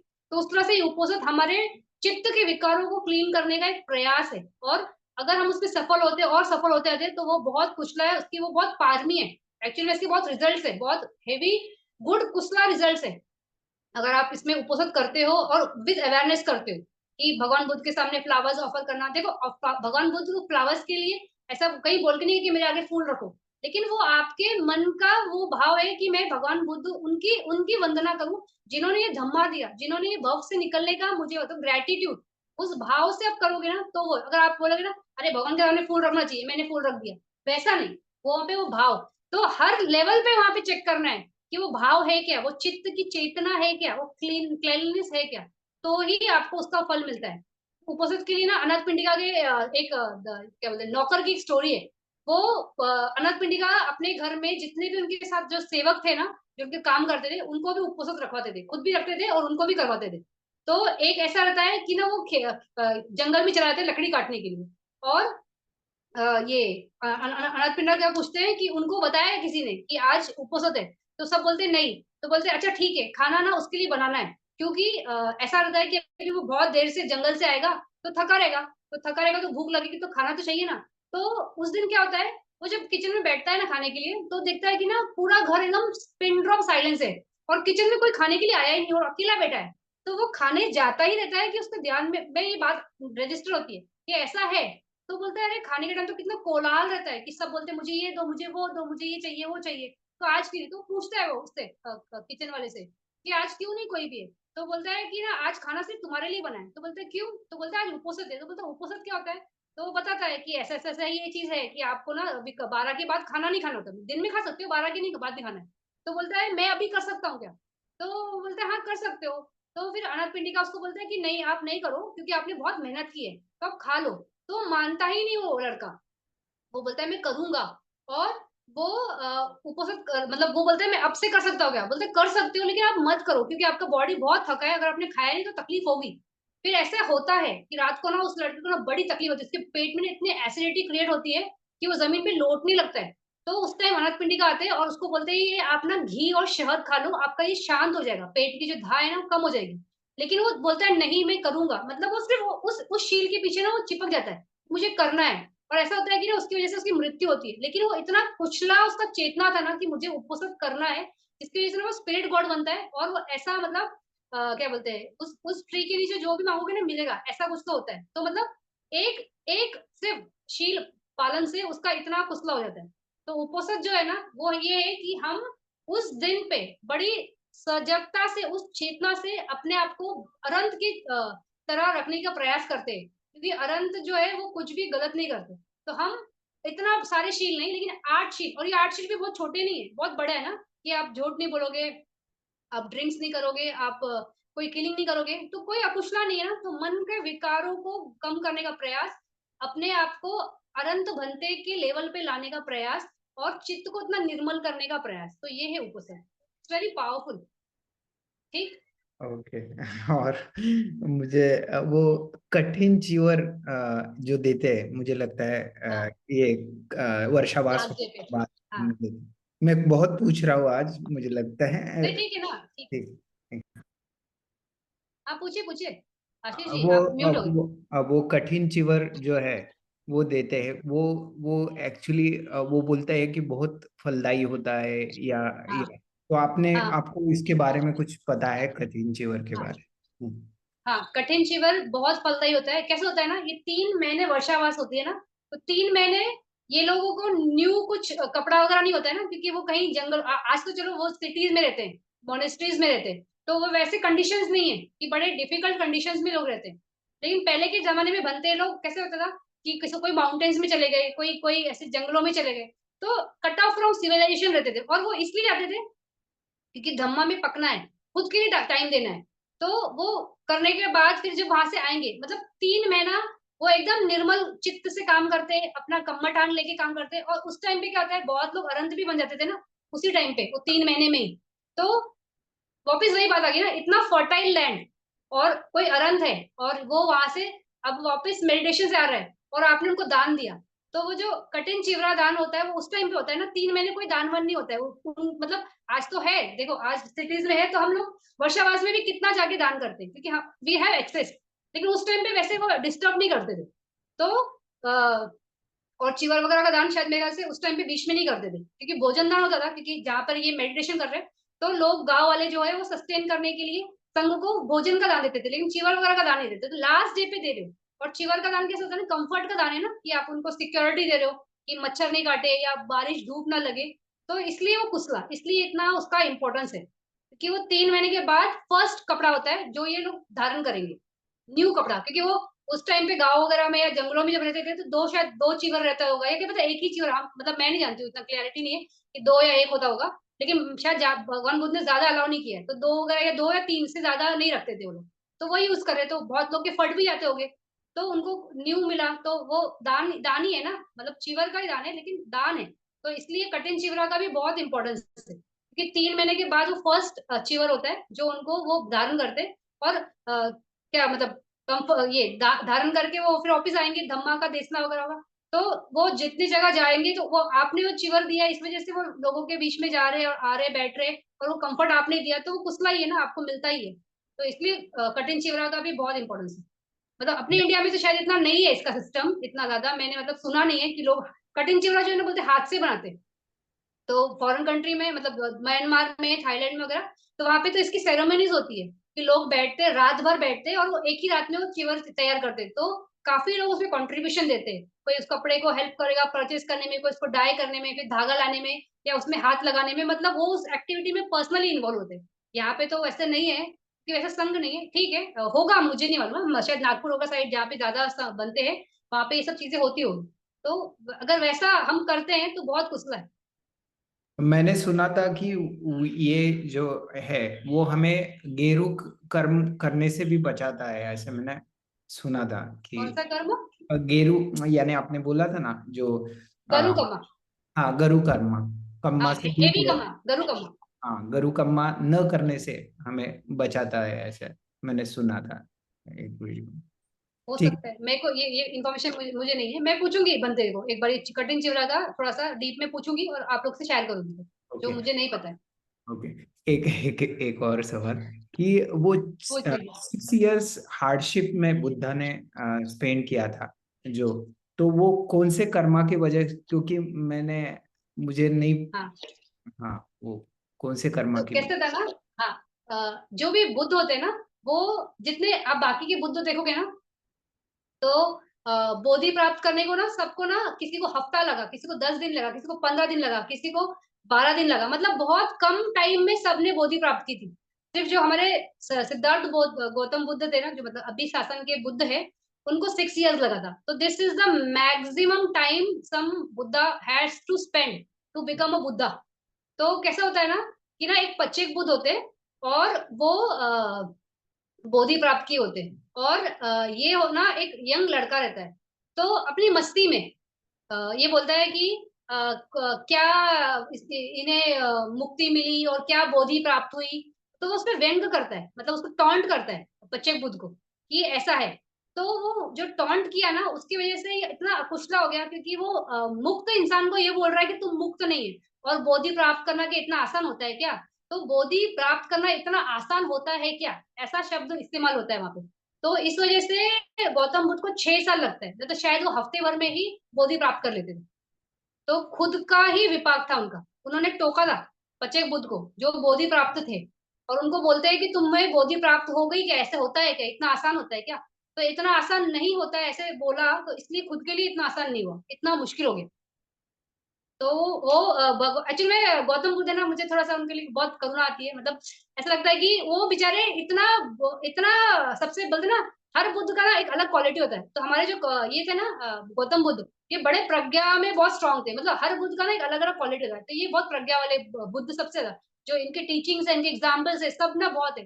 लेकिन बहुत सारे विपाक, सबसे ज्यादा विपाक मुझे, मतलब मैंने बाकी के नहीं पढ़े, हाँ पढ़े नहीं है तो मेरी जानकारी में नहीं है, इनका मैंने पढ़ा है। इनको बड़े क्या बोलते हैं, स्ट्रॉन्ग बेचारों को ना विपाक बहुत स्ट्रॉन्ग थे। तो अपनी गलती वो बहुत बार ना छोटी छोटी गलतियां की थी, उनकी वजह से इनको काफी विपाक आए थे। और पूरे मतलब बुद्ध बनने के टाइम बाद देखो, वो जो चिंचा रहती है वो उनपे दोषारोपण करती है, फिर नलगिरी उन पे अटैक करता है। फिर ये क्या बोलते हैं, उनको एक बार वो वर्षावास के लिए आते हैं, उनको खाना नहीं मिलता है, 3 महीने बड़े कठिनाई से निकलते हैं। वो घोड़े के चना होते हैं ना, वो मिलता है उनको। फिर ये वाला जो 6 साल का, ऐसे उनके ना 12 ये है, अलग अलग विपाक है। तो हर एक का ये है कि वो कुछ ये किया इसके देवदत्त, वजह से ये हुआ, ये किया इसके। देवदत्त हाँ, का जो मानना है, देवदत्त का वो हाँ, हाँ, पत्थर, हाँ वो भी एक विपाक ही था ना, वो प्रत्येक बुद्ध को मारा था इसलिए वो विपाक मिला, हाँ, ऐसा। वो विपाक है उसका। हाँ, वो है एक्चुअली में हाँ, ये वाला भी विपाक में ही है। उनको जो लगता है ना स्टोन का, तो वो ये नहीं, मेरे ख्याल से एक ये मुझे चेक करना पड़ेगा, शायद वो किसी और की स्टोरी है, कि वो पत्थर मारते हैं और वो अनंत बनते कि कान से यहाँ से निकलते दूसरे से निकलते, शायद वो किसी और का है, इनका नहीं, कि इनका ही है। I don't know, I don't remember, मैं देख के बताऊंगी। तो इनके ना 12 ये थे। चाहिए तो हम ना कभी भगवान बुद्ध के ना ये विपाक के ऊपर बात करेंगे, क्योंकि इससे ना बड़ा समझ में आता है, क्लैरिटी आता है कि ना कितना विपाक, कितना मतलब रिजल्ट कैसा आता है। रिजल्ट बहुत सटल है ना, मतलब होता ही है। कोई भी चीज विदाउट कंडीशन नहीं है, तो कोई भी चीज एक्सीडेंट नहीं है लाइफ में ना, ये याद रखना। कुछ अगर हो रहा है ना, बहुत अप्रिय घटना घट रही है ना लाइफ में, तो दैट इज योर विपाक, और उसका भले हमें रीजन नहीं मालूम है, लेकिन वो है, तो उसको अंडरस्टैंडिंग से करना है कि अरे हाँ ये मेरा विपाक है, ठीक है।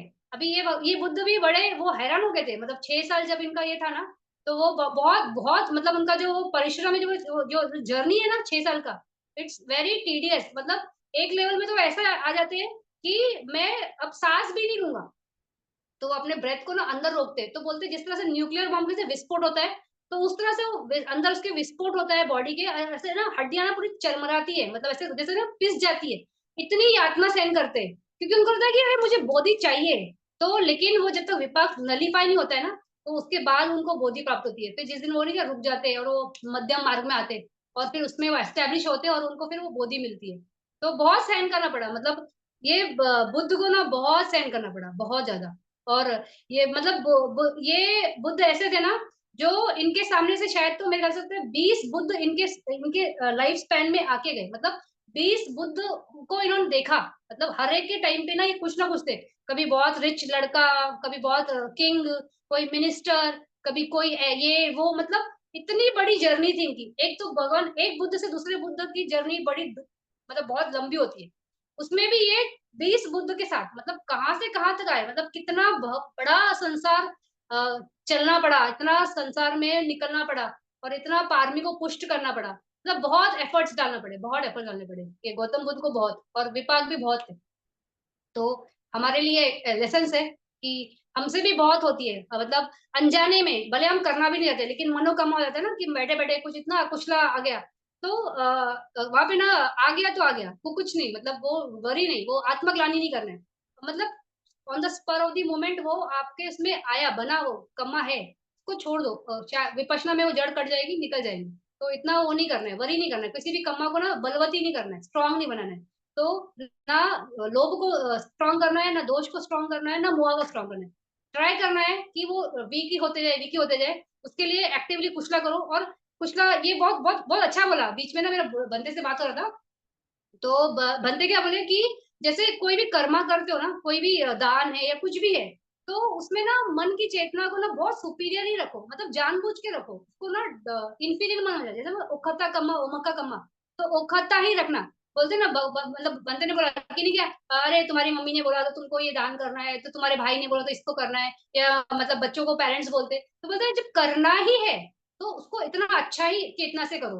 तो नथिंग टू वरी, ओनली महाकुशला। तो महाकुशला के चेतना से ही करना है।